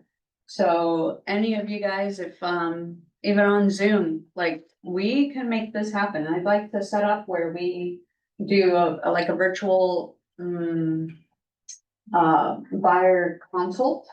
And maybe I can demonstrate, what does this look like? You know, we learned some of this, like, how do we set it up? How do we ask for their needs? How do we set expectations? You have the tools now. Right now, I'm going to show you how to access your buyer presentation from Command. But I'd like you to practice that buyer's consultation with one another. Pick a partner and get together and be like, have this buyer's consultation. Or if you're on a team and you have one already, then choose to practice. You guys probably do that anyway. Do you? If you're a newer agent, you do. Yeah. Okay. got one scheduled with Katie today. Oh, beautiful. Yeah. Excellent. Okay, perfect. So, I'll get with Brian. okay, On the same team, we'll do that tomorrow. beautiful. And then even like, have you had the opportunity to sit in on a buyer's consultation with Matthew St. John? Yeah, he actually came to my first one Oh, with great, me, so good. I was, But have you attended one where he's holding the buyer's consultation? To So me, I that thought- was helpful. I think that's important, to be able to shadow someone and watch, like, how did they do it? How would you do it differently? What twist would you add to it? Sometimes you have to pivot depending on personality. And I think that's important. And then also choose to sit in on a number of them. Like, there's a whole bunch of us in the office, pick somebody, like, talk to Amanda Charles, maybe she has her own flavor. I think it's very, very important to check that out and shadow and take full advantage of opportunities like that. All you have to do is ask. That was really helpful for me. Going onto a team, I had those resources. And I sat in on a few buyers consultations and they were all so different, but I picked up things from each one and I was like, oh, I like that. Oh, I like that. Yeah, absolutely. Okay. Tell me about you guys here, like, how are the calls, or at least making contacts? How is it going with connecting with people and putting contacts into your database and social media? I think I feel a lot more comfortable, more fluent with running my LP Mama and actually getting it out there. I don't have to actually look at it as much anymore. But adding people to my database, I feel like I'm falling on that end of the stick. I'm actually doing more just keeping up with the leads and tending to them, what I have now coming in. Cool. Yeah, we should get t-shirts that say LP Mama. LP Mama, dude, you know, something like that. My kids are probably rolling their eyes right now. So, okay, yeah, I think that's really important. That's good. I'm really glad to hear that it's like easier. And then you're having the tools, and it's kind of like learning a new language. Sometimes you're like, oh, I don't wanna mess up. Go mess up. Go, just do, just do. And just know that you're supported along the way. So if you have challenges and like whatever it may be, whoever you want, all you have to do is like reach out your hand. Cause I've got mine outreach. So if you just take it and call me or reach out and say, here's my challenge, what do you think? And it's okay to get different perspectives. So like, ultimately, if you're on a team, like reach out to your team lead.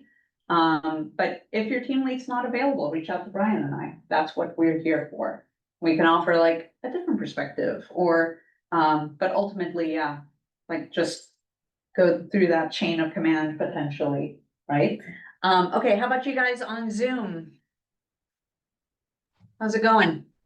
Good. Hey, this is Brian here. So it's kind of ironic how everything has worked out. Yesterday, with Matt's little thing of talking about how to set up that buyer service agreement, meeting. So this morning Yeah. I was actually able to text, the potential buyer that I had, and I was like, "Hey, are you available Friday to sit down for lunch and then go over, the process moving forward?" And he's like, it kind of went verbatim. He's like, "No, I'm not available Friday, but sometime next week."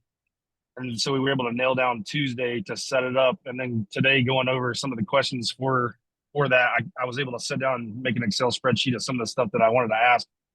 Like Oh, being picky, he's got a bunch of trailers and stuff. So being picky, do you want all the land already cleared? Do you want, would you like a wraparound driveway? So if we can be picky, what could we, would we want and stuff? So it's kind of ironic how it all lined up, yes, I love it. Good. And now you have the tools.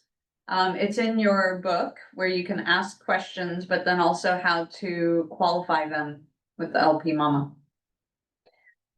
Cool.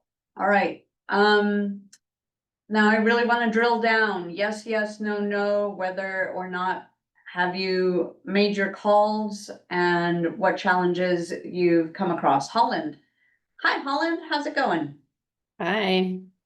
I haven't Hello. made as many calls as I would have liked to. I kind of focused on people that I thought were kind of in a weird limbo. Like I have a client that's just like moving here, and I'm pretty sure they've already like made it up from the Alcan, but I haven't heard back from them, and I'm trying to connect. So, yeah. And then I think for me, the in-person buyer's consultation is a totally new concept, and I haven't even considered or thought about it. Yeah.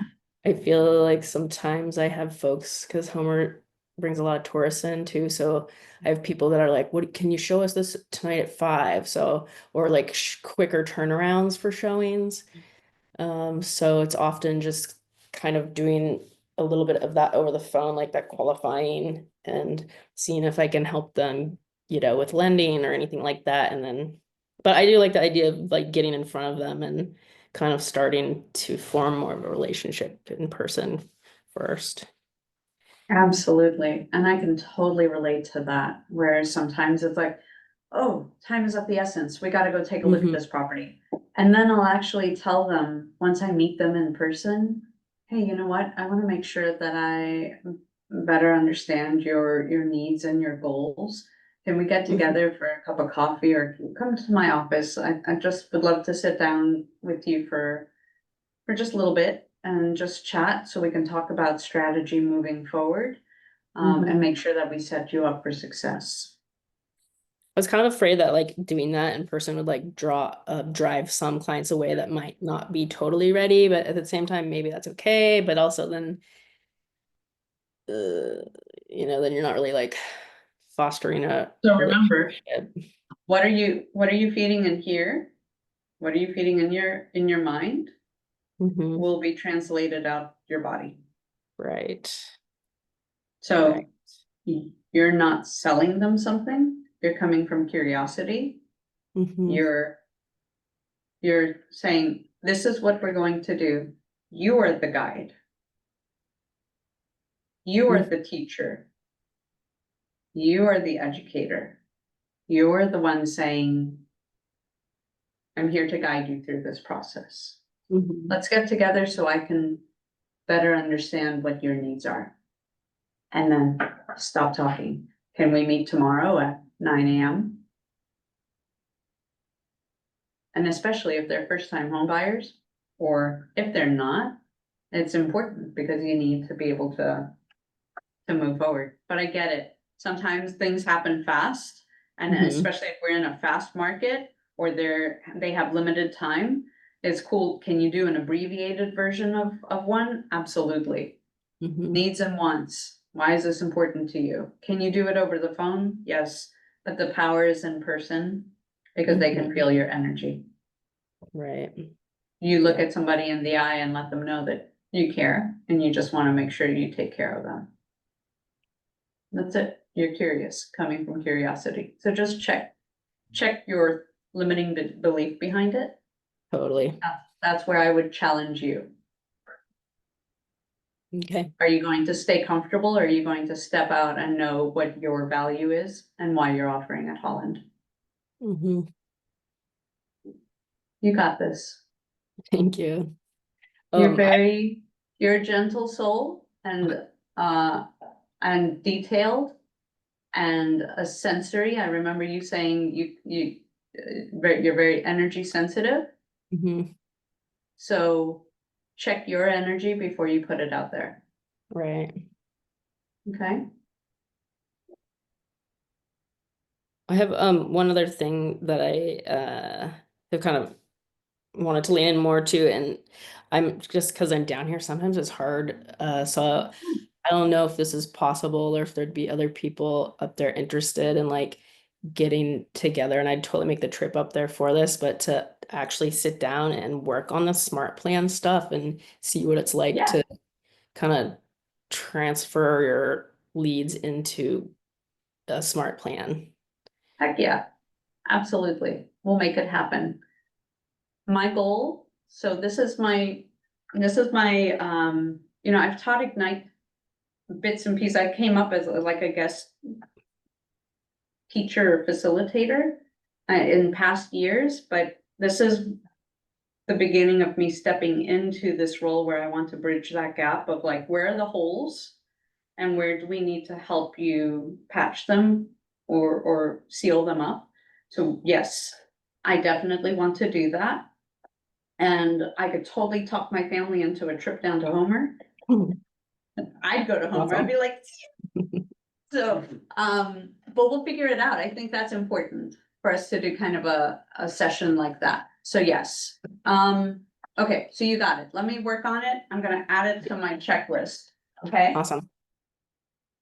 And stuff like that, guys, say, hey, I need this, I need that. I've got a checklist going of stuff. Also remember that, 66-day challenge, I think it was a 30-day challenge I told you guys about, to get into command and be able to succeed in that. And remember how I told you it has steps and then I would get you guys hyperlinks? It's done. My husband stayed up like, I don't know what time he went to bed. I was like, I'm like, it's 2 a.m. He's coming to bed, what the heck? And this morning I see it laid out beautifully. So I have that for you guys. Step one, day one, watch this video, do this. If you have this set, great, this will take you to day two, day three, everything is laid out for you. And then I'm going to be contacting each of you individually, one by one, and I want a one-on-one with you and see where you're at. That way we're patching holes, like where are you guys at? Like, what haven't you done? Okay, great. Here's your homework by the end of the week. I want you to be done with this. I'm going to be your accountability person because I want to set you up for success. When you feel like you're drinking from a fire hose and like, oh my gosh, yeah, take a deep breath. Let it out. Why? Because we're going to eat an elephant one bite at a time. That's it. Okay, so smart plans. And I already had this in kind of in the back of my mind, but we'll figure out a way, Colin, to get you set up. And Okay, that's basically awesome. import contacts. Your building sounds great. Yes, we're gonna make this happen, because I want you guys to be highly productive and not waste so much time on the foundation. Let's get your foundation in place. And then that way you can go get productive. Okay? Okay, cool. Brian always tells me that I'm not too busy, I'm just inefficient, and it's 100% true. So Yeah. like these are the Yeah, and once you start tracking, like, what are you doing during the day? And I'm not saying you, I have to look at it even at myself, like, I'm too busy. Well, yeah, I was busy scrolling Facebook. And then I was trying to do other things to distract myself or get busy in the tasks because I'm avoiding the stuff that feels heavy or I feel intimidated by. Or I have to do this other thing. Why? Because I'm self-sabotaging. So I'm very guilty of this. I'm just speaking for myself. So if you relate to any of that, we're gonna get you dialed in on what needs to happen and we'll have accountability on that. I think it's important. Okay. Kelly, how are you doing? Hold on, my kid's talking to me. Evelyn, you gotta give me a minute, okay? All right. Okay, you have my attention again. She was looking for. Yay. Yes, of course, important. I've been pretty good about, keeping in contact with people and following up with them. This is a lot of information in the last 2 days. Yep. I'm really excited to get that little day-to-day checklist thing that you're sending out to kind of keep me on track and not feeling so overwhelmed and stressed. Yep. Yeah. That's good. Good. Really the big thing is, guys, I want you to follow through on following through on your contacts and get in the habit of putting them in your database. And now you have these tools.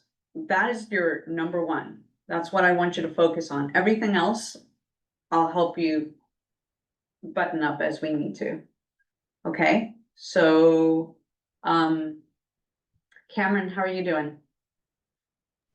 I'm good. I am slacking on my calls a bit because I'm getting caught up on my leads that I have.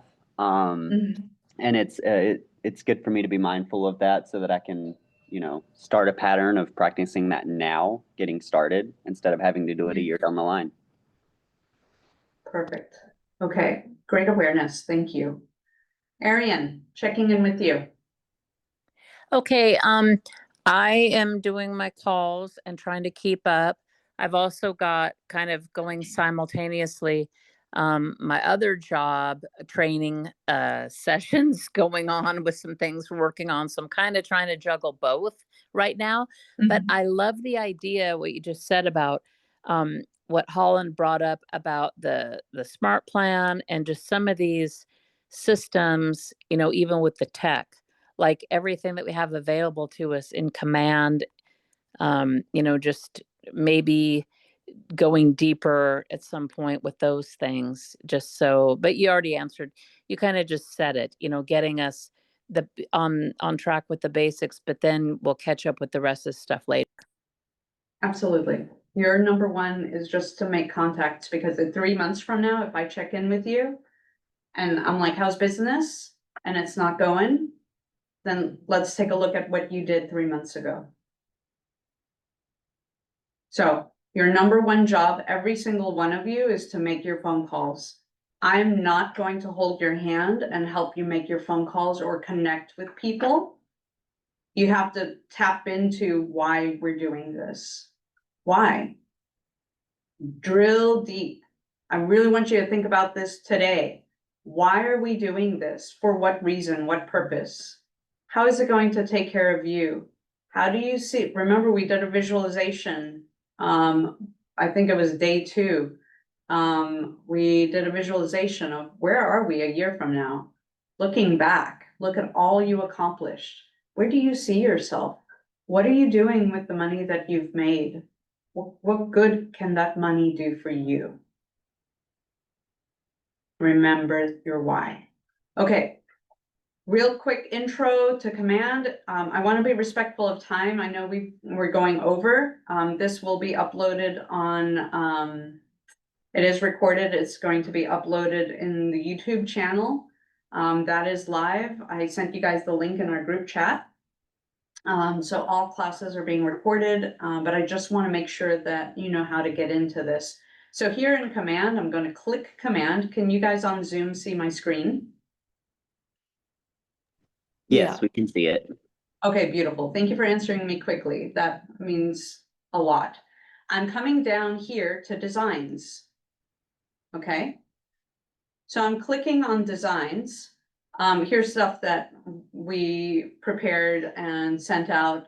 Do you know that these designs were some of the stuff that we've sent out? I've had my 15-year-old get on Canva and just set it up and be like, pick something. And so she set up a whole Canva account for everything holiday. We gave her a job.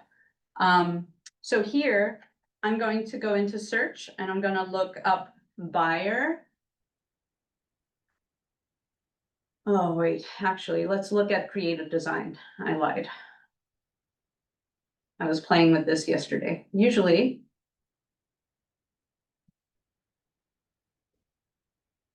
All right, let me just go to creative design. Because I have the buyer's consultation pulled up, but I want to be able to show you guys where we find different templates.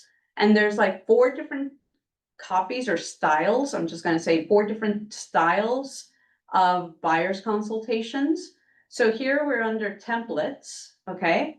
Then there's images, where you can find images. It's connected to Canva. So Canva's got great images that can be used. These are going back to my projects that I've got set up. And then I'll click on assets. So maybe it has a color palette that we use, like our KW red, right? So going back to templates, when I'm going to search collections and I'm gonna type in buyer. So let's say for a buyer consultation. Buyer presentation right there, boom. Remember, templates, buyer presentation. It gives us 5 different styles to choose from. They're all basically the same thing. They just have different style. I'm gonna click on this first one. Use, gotta click on use. Let's see if it'll open it up.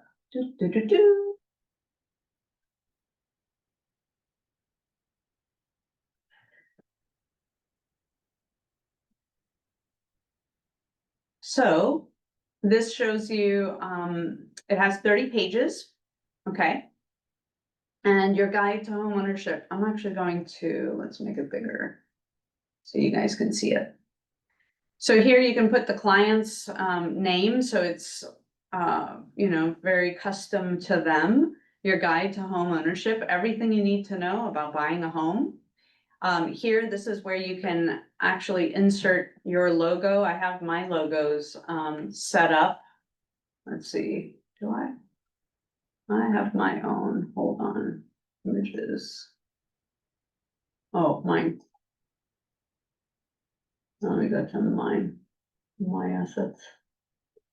Here, that's me. So if I wanted to put like my logo there instead, I can do that, Shaw and Associates. And then we're gonna change out,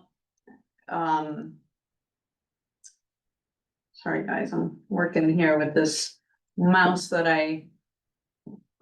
it's new to me. You guys are gonna hear me go raffle scrapple about this mouse, but basically then I swapped it out. So you see I click here, this little replace image. So I replaced it and then I can grow it. You know, make it as big as I want it to be. I can move my logo over. I can get rid of Royal Realtors or whatever. Let's see, let's get rid of them. Oh, I could just hit delete, you know, that would be great. Guys, I don't have a license to drive this mouse, so. Anyway, you can play around with it and move stuff around. And then you can, you know, click here and change your client's name and whatever. So, you know, this is the how to edit, kind of gives you an idea. And so I uploaded, you know, stuff for my logo, like maybe the KW Alaska group. It has a transparent background, this one right here, with white up front. That's great for when you have a darker background, you see? I also have, you know, my logo, Shaw and Associates, Real Estate Professionals. Then here, the KW Alaska group. That's over here, but we always want to make sure that we put our brokerage logo in there. Okay, so I just want to go through the meat and potatoes of this presentation so you can get an idea of what's inside. This will just give you some instructions. Let me hit fit. Please fit. I want it to actually fit the differently 100%. So this just gives you an instruction page on how to make some edits here, but you would not print this page out. Okay, they actually tell you right up here, remove this page before use. And then here, the next page, you know, it just has your information. Let me get this out of the way. So it has your information here. So you can input your information, your logo. So how will they get a hold of you? The table of contents. This will talk about your dream home, your preferences, your neighborhood, buying 101, at your service, my promise, and a glossary. Here you can add stuff to it.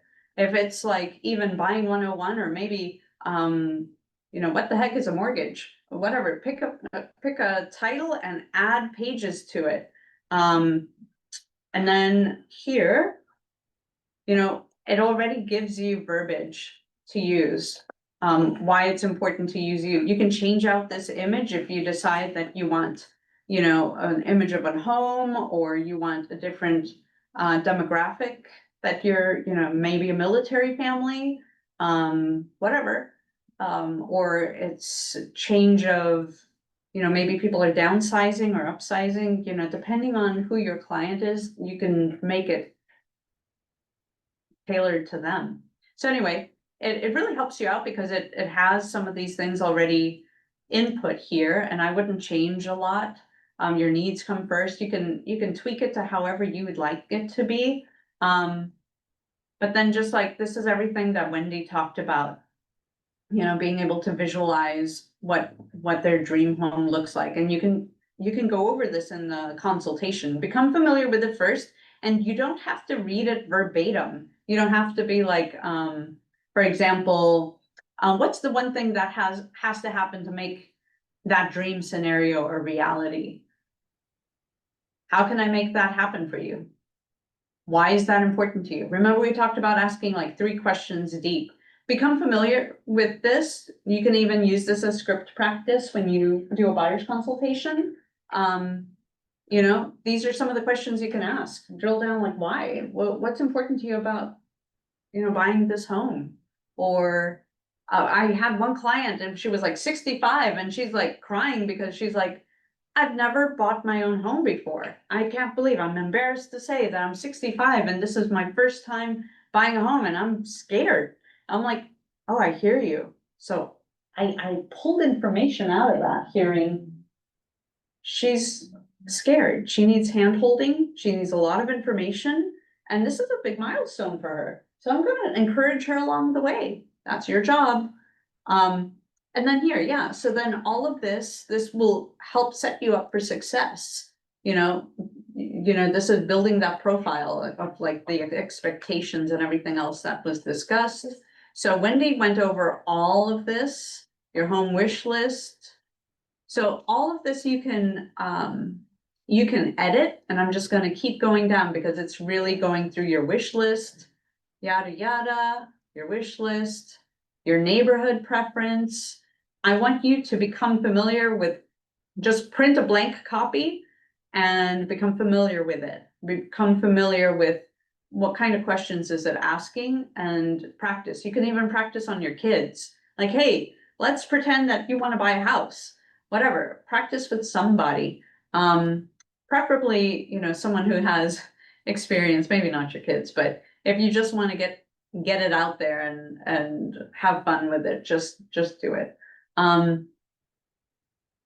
Neighborhood insights, you know, if they're looking in a particular area, maybe what is the stats with the TMO? And we keep talking about the TMO. I texted that to you guys. I'm going to send you a video, okay? Via text on how to read the TMO, okay? Because everybody might have their take on it, but I'm gonna give you kind of my 2 cents on it and how I would present it. What else? How home buying works. This is like the timeline. I absolutely love having a timeline. telling people, well, what can you expect moving forward? Like, this is where we're at and this is where we're going. Partner with an agent, get pre-approved for a loan, find a lending partner, and it's helpful to have information in there. And then in this office, if you weren't aware of it, we have the ability for you to be able to print this out, okay? Do color copies, I highly recommend that. And then we have a binding system where it has like clear, it's like a clear folder, and then you have to like smush it down with a little bit of heat, and then it looks like a professional presentation. And then, yeah.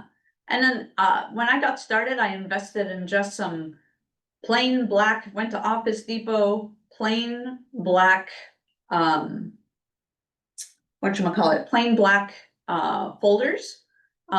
Back then though, they had like some free folders laying around, here at the office that was sponsored by other folks, and it said Keller Williams and we could use it. But if not, then just buy some black or whatever color you want to buy. I had black ones for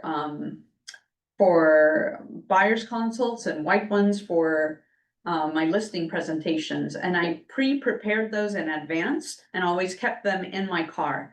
So prepare them in advance, keep them in your car, because you never know when you get the call and someone's like, hey, I'm ready to buy, or hey, I'm looking to sell. No problem. I can be over in 30 minutes.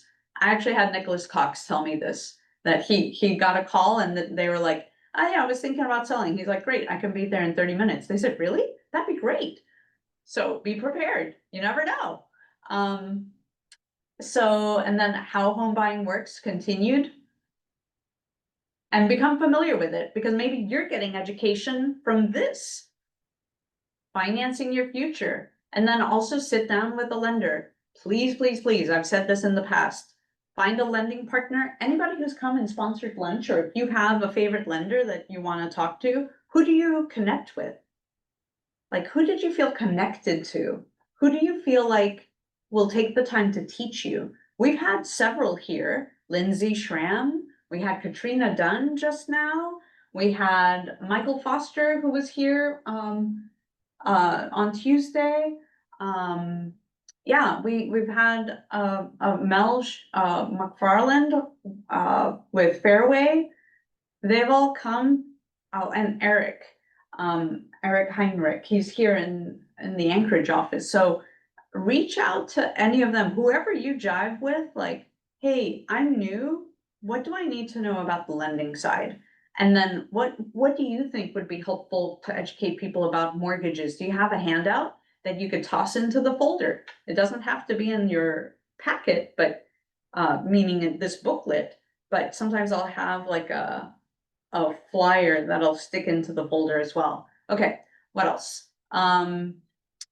And then real value, real expertise. I have a screenshot that I'm gonna send you guys for stats from the start of the year for 2025, year to date up to May 1st. We are the number one brokerage in Alaska. If you are brand new, update these stats with what I'm going to text you guys. Especially if you don't individually, or the stats of your team. But ultimately, year to date from January 1st to May 1st, Keller Williams Realty Alaska Group has sold 771.5 sides. We've done $248,351,400 worth of volume. An average sales price is $326,563. So yeah, I think that's amazing, guys. And it also, this stat will show you where things have changed. We're actually down 16%, but we're still number one. Number two is Real Broker, and they've sold 419 sides. Wait. Are they number two? Maybe they didn't do this in order, but we are still ranking number one. So as far as volume is concerned, number one. Yeah, actually, yes, Real Broker is number two in volume. At volume, we're at 248 million. Real is second at 160 million. So, guys, we're like leaps and bounds ahead. And you've got a KW family here to support you. Please reach out. If you ever walk away saying, I didn't know, did you ask? Reach out. I asked so many questions and I had a number of people, like, I'm like, oh, I don't want to bug, you know, Brian used to be one person I used to bug all the time. And I'm like, I would have a number of other people. Is someone raising their hand? Go for it. Speak. Okay, I see a hand up. Okay, we'll keep going. Okay, ultimately, this is it. This is what your competitive advantage is, where you can tweak your numbers, again, for your brokerage, your trusted partner. So if you have anybody you want to do a shout out to, like you have lenders, you have people at title, they are part of your team. Also reaching out to home inspectors, maybe asking about the process, whatever. I mean, like, or what do they do? How do they educate their clients? Or you need a list of them, we can share that with you. Here, testimonials. Even if you're brand new, have people give you a testimonial based on your character. And please plug that in. Okay, it doesn't have to be real estate related. It could be from your old job.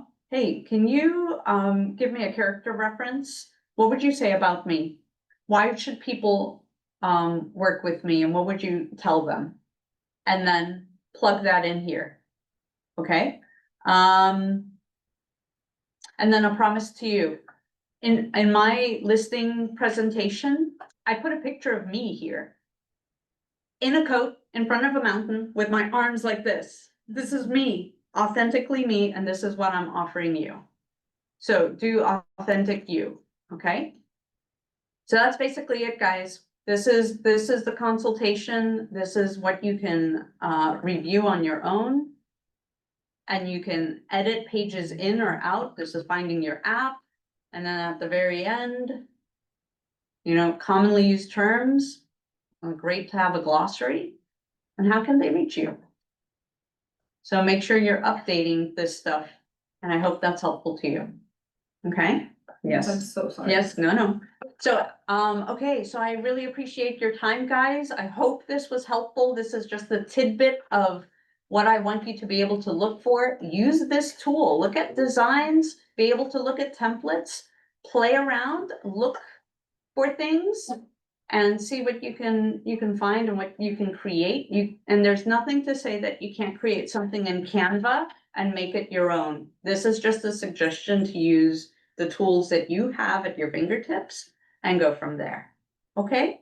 This is So what I you hope that was helpful. Yeah? is what you showed us a template, or did you create all of that? No, it's as a template. That's the way it's made up for you to use right now. Okay. Yep, so you just, again, you go into, when you're in command and you go down to designs, then you can go to templates. And then here, when you're doing your search collections. And make sure you're in templates, okay? And then maybe you type in listing. And see what comes up. You know, maybe there's a listing presentation right here. And that's what I used. Thank you. I pulled some of this stuff, and each one has a different flavor. So it'll have a different look. And you know what I did? I just downloaded a few and I mixed and matched what I liked, and then I mashed it all together. So just have fun. And if you guys have any challenges, you know, just reach out. Okie dokie. All right. I'm gonna stop share here. Can I help support in any other way?